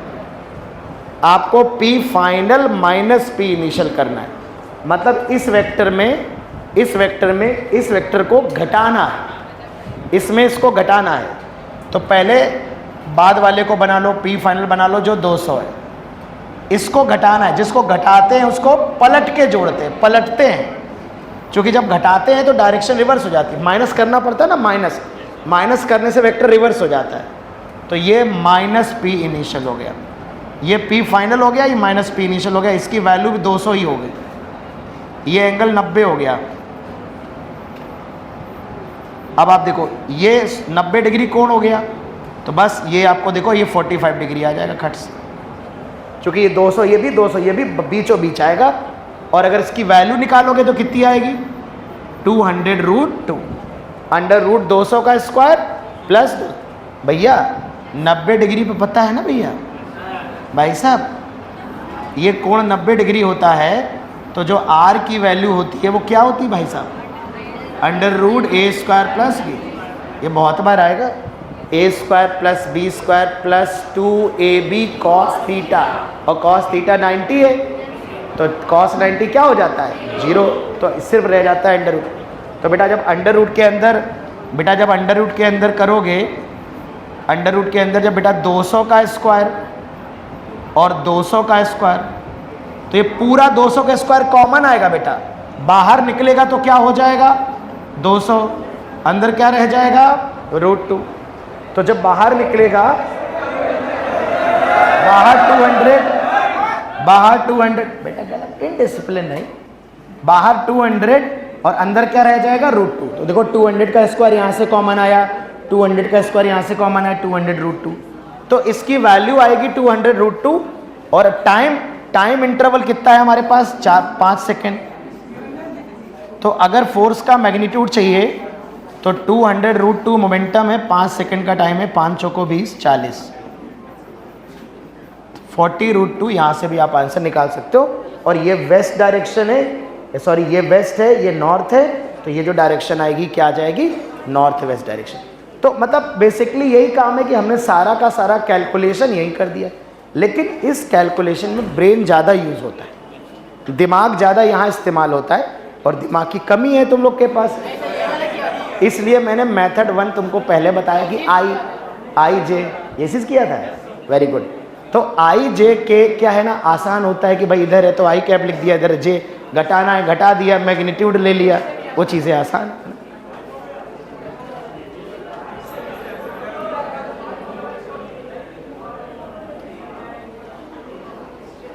क्या बारिश हो रही है? हा? अरे शांत रहो, पहले बताओ क्या हो रहा। बारिश। Very good. तो मतलब छोड़ने की जरूरत नहीं है ना, गधे हो क्या?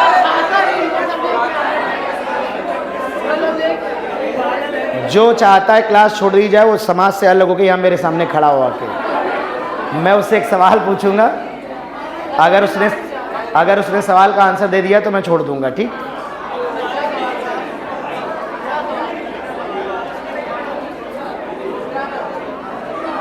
चलो लिख लो, लिख लिया?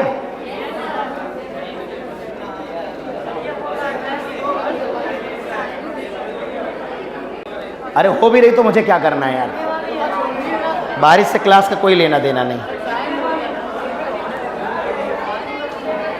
अब एक बहुत ही वेरी इम्पॉर्टेंट सवाल बनता है, बहुत ही ज़्यादा इम्पॉर्टेंट है ये, काफ़ी इम्पॉर्टेंट सवाल है न्यूटन के सेकंड लॉ पे।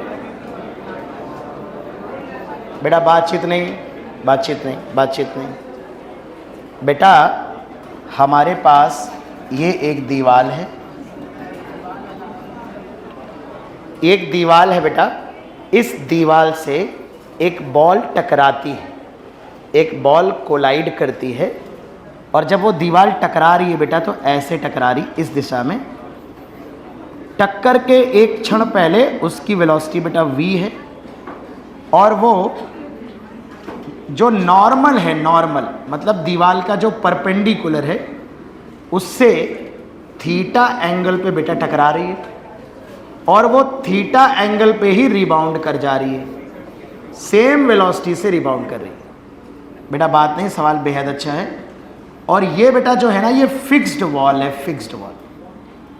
बेटा ऐसा जनरली होता है इलास्टिक कोलिजन में, हम आपको कोलिजन जब पढ़ाएंगे तो इसे ऑब्लिक कोलिजन कहते हैं। खैर अभी हमें उतना नहीं समझना है, हमें इस बात पे ध्यान देना है कि एक बॉल बेटा नॉर्मल से जो अभिलंब होता है उससे, जो नॉर्मल है बॉल का परपेंडिकुलर है, उससे थीटा एंगल पे बेटा टक्कर मार रही है, थीटा पे ही रिबाउंड हो रही है।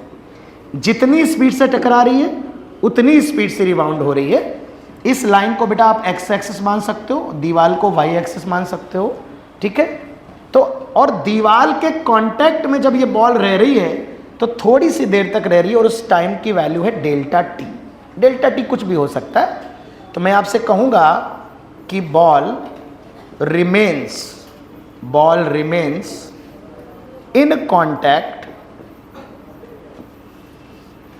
with the wall for time interval for time interval delta T. Delta T समय के लिए जो दीवार के कांटेक्ट में रहेगी, मतलब संपर्क में रहेगी, रिबाउंड बहुत, डेल्टा टी बहुत छोटा होगा, 0.01 सेकेंड, 0.02 सेकेंड, टाइम भी दे सकता है आपको। तो बेटा एक बॉल ऐसे बेटा जा रही है और ऐसे रिबाउंड कर रही है, तो हमें ये बताना है कि find out force, find out magnitude and direction of force, magnitude and direction of force on ball due to wall. इस बॉल पे दीवार की वजह से कितना फोर्स लगेगा। सेम फॉर्मूला है बेटा, delta P upon delta T, लेकिन वही सिंपल बात है कि आपको मोमेंटम को कंपोनेंट फॉर्म में, वेक्टर फॉर्म में लिखना होगा। और आपके लिए इम्पॉर्टेंट है कि आप P final minus P initial आप सही से निकालते हो और कैसे निकालते हो। क्या आप प्रयास करना चाहोगे? तो आपको नो सर कह रहे हैं कुछ लोग। ठीक है, तो 1 मिनट का समय देता हूं मैं, सभी लोग प्रयास करें। और ये जान लो कि ये एनसीईआरटी में 2-3 जगह इस तरह के सवाल दिए हैं और इसलिए नीट एग्ज़ाम्स में आने की प्रोबेबिलिटी बहुत ज़्यादा रहती है। इन सवालों की चांस जो पूछे जाने के हैं वो काफ़ी ज़्यादा रहते हैं।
देखिए बेटा, समय समाप्त हुआ, आप देखें ध्यान से। बेटा इसमें देखो, शुरुआत में जो बॉल है वो इधर से थीटा एंगल पे जा रही है, तो अगर मैं यहाँ डायरेक्शन बनाऊंगा, देखो ध्यान से, तो ये वाला एंगल जो होगा वो थीटा होगा। ऑल्टरनेट एंगल है ना, ये भी थीटा है, तो हॉरिजॉन्टल से थीटा होगा। बेटा ध्यान देना, मैं यहाँ बनाने वाला हूँ। बेटा हमारा जो ये है, ये एंगल थीटा है, तो इस दिशा में बेटा वेलोसिटी v cos थीटा होगी और इस दिशा में वेलोसिटी होगी v sin थीटा। ये इनिशियल बेटा इनिशियल वेलोसिटी हो जाएगी हमारी। तो बेटा ध्यान से देखो जरा आप, अगर मैं इनिशियल मोमेंटम लिखना चाहूँ या मैं अगर फोर्स लिखना चाहूँ, बेटा ध्यान देना, फोर्स को मैं लिखूँगा यहाँ पर change in momentum P2 minus P1 या P initial minus P final upon time interval. बेटा ध्यान दीजिएगा सभी लोग, P2 को हम लिखेंगे मास इनटू फाइनल वेलोसिटी। होता है कभी कभी इस उम्र में दिखना बंद हो जाता है, तो यहां से ये v cos थीटा, बेटा ये हमने, ये वेलोसिटी v थी, ये एंगल थीटा था, हॉरिजॉन्टल, इसका ऑल्टरनेट एंगल होगा, तो वेलोसिटी के 2 कंपोनेंट कर दिए। P2 माइनस P1, P की वैल्यू क्या लिखोगे, m into v minus m into V1 divide by time interval. देखो यहां से m divide by delta t common आएगा और बेसिकली आ जाएगा V2 माइनस V, यानी वेलोसिटी से वेलोसिटी घटाते। अब बहुत अच्छी बात होगी कि अगर तुम डायग्राम देख के ही बता दो कैसे घटेगा। और अगर नहीं अच्छी बात होगी तो फिर वो भी ठीक है कि अगर आप लिख के घटा रहे हो। तो चलो V2 और V1 को मैं अलग से लिख देता हूं। तो मुझे यहां से मैं V1 वेक्टर लिखने जा रहा हूं, ध्यान देना क्या है V1 वेक्टर। बताओ, ये वाली डायरेक्शन बेटा x एक्सिस है, y एक्सिस है, ये i कैप लिखेंगे और इसे क्या लिखेंगे, j कैप। तो V1 आएगा v cos theta i cap plus v sin theta j cap. अब देखना, जरा ध्यान से देखना, इधर देखना, ये इधर जा रहा है थीटा, इधर यहां बना रहा हूं, यहां बाद में जो वेलोसिटी है वो भी थीटा ही बना रहा है x एक्सिस से। तो जिस तरफ थीटा होता है वो वाला कंपोनेंट अगेन क्या होगा, v cos थीटा, और ये वाला क्या होगा बताओ, v sin थीटा। तो बताओ जो ये v cos थीटा किस डायरेक्शन में है, ये पॉजिटिव x होगा, ये नेगेटिव x, ये प्लस i कैप, ये माइनस i कैप, ये प्लस j कैप, ये। तो बताओ v2 वेक्टर क्या लिखोगे यार, v2 वेक्टर बताओ क्या लिखोगे। तो v2 वेक्टर होगा, v2 वेक्टर होगा यहां पर, चलो उसको देखो, बताओ ये किस डायरेक्शन में बताओ, माइनस का v cos theta i cap plus v sin theta j cap. ये बेटा हो जाएगा, ये बेटा हो जाएगा v2 वेक्टर। ठीक, मुझे इनको, इन दोनों को घटा लेना है बेटा, बस मुझे v2 में v1 घटा लेना है। लिख के घटाऊं कि मन में घटा पा रहे हो? देखो j कैप वाले में ये घटेगा, बिल्कुल सेम चीज लिखी हुई है, इसमें से ये घटेगा, क्या जीरो हो जाएगा। j कैप वाली डायरेक्शन में, कौन सी डायरेक्शन में, j कैप, कोई चेंज नहीं हो रहा। आप डायग्राम में ही देख सकते हो, देखो इधर ऊपर की तरफ क्या है, v sin थीटा, इधर भी ऊपर की तरफ क्या है, क्या कोई चेंज हो रहा है, क्या कोई चेंज नहीं हो रहा। y डायरेक्शन में वेलोसिटी में कोई चेंज ही नहीं हो रहा, जो भी चेंज हो रहा है किस डायरेक्शन में हो रहा है, x डायरेक्शन में पहले क्या है, v cos थीटा, बाद में क्या है, minus v cos theta, negative है। तो जब v2 में v1 घटाओगे बेटा, देख के बता दो क्या घटाओगे, इसमें ये घटेगा, जीरो हो जाएगा। माइनस v cos थीटा में जब ये घटेगा तो बताओ माइनस का 2v cos थीटा आएगा क्या बेटा, इसमें से इसको घटाना है। तो ये वाली चीज कट जाएगी, minus v cos theta i cap, और जब इसको घटाओगे तो नीचे लगे हो, पीछे लिख जाएगा minus v cos theta i cap. तो minus v cos theta i cap minus v cos theta i cap, तो क्या हो जाएगा, माइनस का 2v। अरे कर पा रहे हो कि नहीं, माइनस b, फिर माइनस b लिख गया तो माइनस 2v हो गया। तो बेटा इसकी जो वैल्यू आएगी, इसमें से इसको घटा, लिख के घटा लेना महाराज, कोई दिक्कत हो तो लिख के घटा लेना। नहीं घटाऊंगा मैं, नालायक हो तुम लोग यार, बिल्कुल नहीं घटाऊंगा, इससे आदत खराब होती है बेटा। आप स्वयं प्रयास करना बंद कर दो, यही तो तुम्हें सिखाना है कि तुम कर सकते हो बेटा। तो इसमें से ये घटाओगे तो क्या मिलेगा, minus 2v cos theta i। तो अगर आप यहां ध्यान से देखोगे तो ये है 2mv cos theta divide by delta. ये बेटा फोर्स का क्या है, मैग्नीट्यूड, और माइनस आई कैप क्या हो जाएगी, डायरेक्शन। माइनस आई कैप जो हो जाएगी वो क्या हो जाएगी, direction. This is the minus I cap. Minus I cap का मतलब है जो भी फोर्स लग रहा है वो x डायरेक्शन में लग रहा है, नेगेटिव x की तरफ लग रहा है, y डायरेक्शन में कोई फोर्स नहीं लग रहा है। ठीक है, और आप आराम से अगर घटाना है आपको तो आप v2 लिखिए, उसमें से माइनस v1 करिए, तो आप देखोगे v sin theta j cap में minus v sin theta j cap जब होगा तो कैंसिल आउट होकर जीरो हो जाएगा, और जब minus v cos theta i cap में फिर से minus v cos theta i cap आएगा तो minus 2v cos theta i cap, जो v2 माइनस v1 होगा वो आप बड़े आराम से लिख सकते हो। तो इसको फटाक से लिखो अब आप।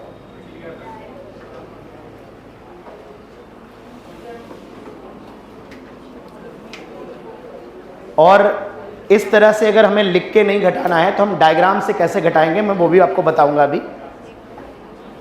क्योंकि इस सवाल में मैं ये उम्मीद करता हूं कि सवाल देखकर आपको आंसर क्लिक कर जाना चाहिए और रटने का प्रयास मत करना, क्योंकि अगर वो थीटा यहाँ से ना दे के नीचे से दे दे, दीवार से दे दे, तो जहाँ आंसर में कॉस थीटा आया है यहाँ आंसर में साइन थीटा आ जाए, तो रटा नहीं जा सकता है। रटने का बिल्कुल भी प्रयत्न ना करें। समझें अच्छे से कि पहले इनिशियल मोमेंटम लिखना है, फाइनल मोमेंटम लिखना है, फॉर्मूले में डाल देना है बस। P बराबर mv होता है, मास यहाँ कॉमन ले लिया मैंने पहले से, v2 माइनस v1 हो जाएगा।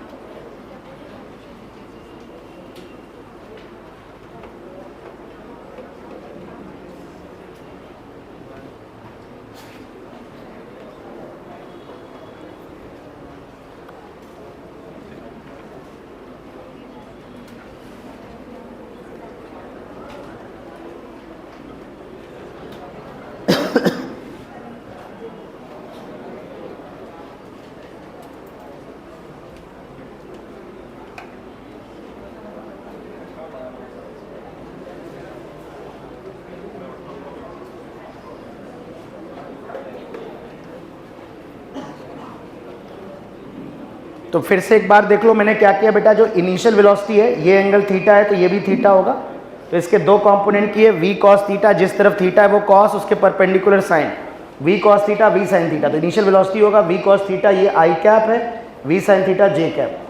फाइनल वेलोसिटी v इधर है, ऐसे ये इधर थीटा बना रहा है तो लेफ्ट डायरेक्शन में v cos थीटा, ऊपर की तरफ v sin थीटा, ये माइनस i कैप है, ये j कैप है, तो v2 हो गया minus v cos theta minus v sin theta j cap. ठीक है, फिर हमने मोमेंट एवरेज फोर्स है, जब भी इंटरवल ऑफ टाइम दिया जाएगा आपको delta p upon delta t लगाना है, तो फाइनल मोमेंटम माइनस मोमेंटम होता है p बराबर mv mv2 minus mv1 upon delta t। मास कॉमन लिया, याद रहे ये स्पीड नहीं है, वेक्ट वेलोसिटी है, वेग है, चाल नहीं है, वेग घटाएंगे, वेक्टर की तरह घटाएंगे।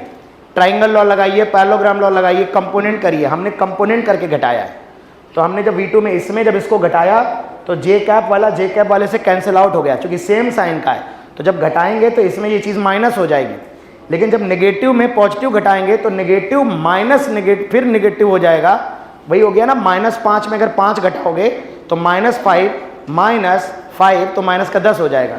ऐसे माइनस v cos थीटा में जब v cos थीटा घटाने गए तो minus v cos theta i cap, फिर माइनस लगाया v cos theta i cap लिखा तो माइनस का 2v cos theta i cap हो गया, मल्टीप्लाई हो गया तो 2mv cos theta divide by delta T, ये मैग्नीट्यूड है और माइनस i कैप है डायरेक्शन। यानी फोर्स की जो वैल्यू है, जो फोर्स लग रहा है दीवार से बॉल पे, वो 2mv cos theta by delta T लग रहा है, x डायरेक्शन में फोर्स लग रहा है, निगेटिव x डायरेक्शन में, और माइनस i कैप उसकी डायरेक्शन। फिर मैंने कहा कि रटा ना जाए, क्योंकि अगर ये एंगल थीटा यहाँ से ना देके इसे थीटा कहा गया होता, अगर बेटा इसे थीटा कहा गया होता तो ये वाला 90 माइनस थीटा हो जाता, तो जहाँ जहाँ कॉस देख रहे हो वहाँ वहाँ साइन हो जाएगा, जहाँ जहाँ साइन देख रहे हो वहाँ वहाँ कॉस। तो कुछ नहीं कह सकते, कोई भरोसा नहीं है कि आपका क्या चेंज कर दे, लेकिन लॉजिक यही रहेगा, कॉन्सेप्ट यही रहेगा। ये दीवार से भी कोलिजन हो सकता है, ऐसे ग्राउंड से कोलिजन हो सकता है, बॉल ऐसे टकराएगी, ऐसे रिबाउंड करेगी, या तो एंगल सरफेस से दिया जाता है या एंगल नॉर्मल से दिया जाता है। जब भी नॉर्मल से दिया जाता है तो हमेशा 2mv cos थीटा मोमेंटम का चेंज आता है, जब भी अगर वॉल से एंगल दिया जाएगा तो 2mv sin थीटा आएगा। अगर कोई याद करना ही चाहे तो नॉर्मल से जब कोण दिया होगा थीटा, अभिलंब से जब दिया होगा तो there will be always delta p will be 2mv cos theta, और अगर सरफेस वॉल से दिया होगा तो जो delta p change in momentum की वैल्यू है that will be 2mv sin theta. अब इसे अगर हम एनालिटिकली करना चाहते, अगर हम ij का प्रयोग नहीं करना चाहते, हम वेक्टर की तरह इसको डायरेक्टली घटाना चाह रहे हैं, तो हम किस तरह से सवाल को करेंगे, जरा ध्यान से देखिए, बहुत ही ध्यान से देखने की जरूरत है। बेटा इनिशियल वेलोसिटी ऐसे थी, प्लीज, क्योंकि ये सवाल बहुत इंपॉर्टेंट है, एनसीईआरटी एग्जाम्पलर हर जगह दिया हुआ है, नीट में आ चुका है 2-3 बार, ध्यान से समझें। तो आपको क्या करना है, मोमेंटम आप लिख लो, मोमेंटम आप लिख लो, या आप ध्यान से देखो, तो देखो p बराबर होता है mv, तो अगर मैं मास से मल्टीप्लाई कर दूं तो ये मेरा मोमेंटम हो जाएगा। मोमेंटम उसी डायरेक्शन में होता है जिस डायरेक्शन में क्या होती है, वेलोसिटी। तो अगर वेलोसिटी इस डायरेक्शन में थी तो मोमेंटम भी इसी डायरेक्शन में होगा। तो तुम्हें क्या करना है, बस मोमेंटम के कंपोनेंट कर लो। बताओ ये वाला क्या आएगा, mv, ये वाला क्या आएगा, mv, ये इनिशियल मोमेंटम। ऐसे डायग्राम में ही छोड़ दो, लिखो मत इसको कुछ भी। बाद में वेलोसिटी किधर है, इधर, तो मोमेंटम इधर आ जाएगा। ये वाला एंगल थीटा है तो इस तरफ क्या आएगा बेटा, बताओ, mv cos थीटा। ये वाला क्या है, mv। अब क्या करना है तुम्हें, फाइनल मोमेंटम में इसमें इसको घटाना है, इस वेक्टर में इसको घटाना है। तो जिसको घटाना होता है उसे क्या करते हैं, पलट कर जोड़ देते हैं। क्या करते हैं, वेक्टर को घटाने का मतलब पलट कर जोड़ना। तो ये फाइनल है, उसमें ये घटाना है, तो इसको पलटो, इसमें जोड़ दो। तो देखो मैं पहले इसको बना लेता हूं, क्योंकि इसको तो पलटना नहीं है। ये है mv sin थीटा, ये है mv cos थीटा, ये मैंने दो इसके बना लिए, इनको पलटना है। देखो mv cos थीटा किधर है, राइट, पलटोगे तो किधर आएगा, लेफ्ट आएगा। इधर की तरफ एक और mv cos थीटा आ जाएगा। ये वाला mv sin थीटा किधर है, पलटोगे तो किधर आएगा। अब मुझे बताओ, क्या ये दोनों कैंसिल आउट हो जाएंगे, तो रिजल्टेंट किधर बचेगा, लेफ्ट की तरफ। कौन सी डायरेक्शन है ये, माइनस आई कैप। वैल्यू कितनी होगी, चेंज इन मोमेंटम की वैल्यू कितनी होगी, 2mv cos थीटा। और अगर कोई डायरेक्शन भी पूछता है तो किधर होगा, वेस्ट की तरफ होगा, माइनस आई कैप होगा। क्या डायरेक्टली हमने लिख लिया, इस तरह से भी हम डायरेक्टली लिख सकते हैं। और अगर मुझसे कोई फोर्स पूछता है तो delta P by delta T, तो आंसर होगा 2mv cos theta divide by time interval delta T. ये बेटा डेल्टा फोर्स आ जाएगा, और डायरेक्शन लिखनी है तो माइनस आई कैप लगा दीजिए। अब मैं ये कहना चाह रहा हूं, अगर मान लो यहां थीटा दिया होता तो क्या अंतर होता? ये होता है mv cos थीटा, ये होता है mv, इस बार cos वाले कट जाते और यहां पर क्या आ जाता? 2mv sin theta. तो मुझसे अगर कोई कहे कि मैं कैसे करता हूं, तो मैं ऐसे सॉल्व करता हूं, लेकिन मैं दोनों मेथड इसलिए बता रहा हूं कि अगर आप इसमें कंफर्टेबल नहीं हो तो आप वो टिपिकल किताबी मेथड फॉलो करोगे, आप बढ़िया से वेक्टर लिखो फिर उसको घटाओ। लेकिन अगर थोड़ा सा आप कम समय में कैलकुलेशन करना चाहते हो तो वेक्टरों को डायग्राम से ही घटाना सीखो। बड़ा सरल होता है, कभी वेक्टर को घटाना हो सबसे पहले उसके कंपोनेंट कर लो, फिर जिसको घटा रहे हो उसके कंपोनेंट्स को पलट पलट के जोड़ दो, तो जो सेम डायरेक्शन में आ जाए उनको जोड़ते चले जाओ और जो अपोजिट डायरेक्शन में आ जाए उनको घटाते चले जाओ। अल्टीमेटली आपको दो ही कंपोनेंट बचेंगे, एक y में बचेगा एक x में बचेगा। यहां तो खैर y वाला 0 ही हो गया, लेकिन अगर एक y में बचता और x में बचता, फिर दो ही वेक्टर 90 डिग्री पे नजर आएंगे, रिजल्टेंट ले लो √a² प्लस b²। ठीक है ना? तो ये चूंकि बेहद इंपॉर्टेंट है, आप इस बात पे जरूर ध्यान दें, ये सवाल आ सकता है। आज हम लोग यहीं तक पढ़ेंगे और नेक्स्ट क्लास में हम आगे बढ़ाएंगे। कुछ क्वेश्चन टिक कर लो, चलो अगली क्लास में होमवर्क टिक कराएंगे। आज थोड़े से 4-5 सवाल होंगे, कोई मतलब नहीं, थोड़ा सा और पढ़ा देंगे कल, तो फिर आपको 50-60 सवाल टिक करा देंगे।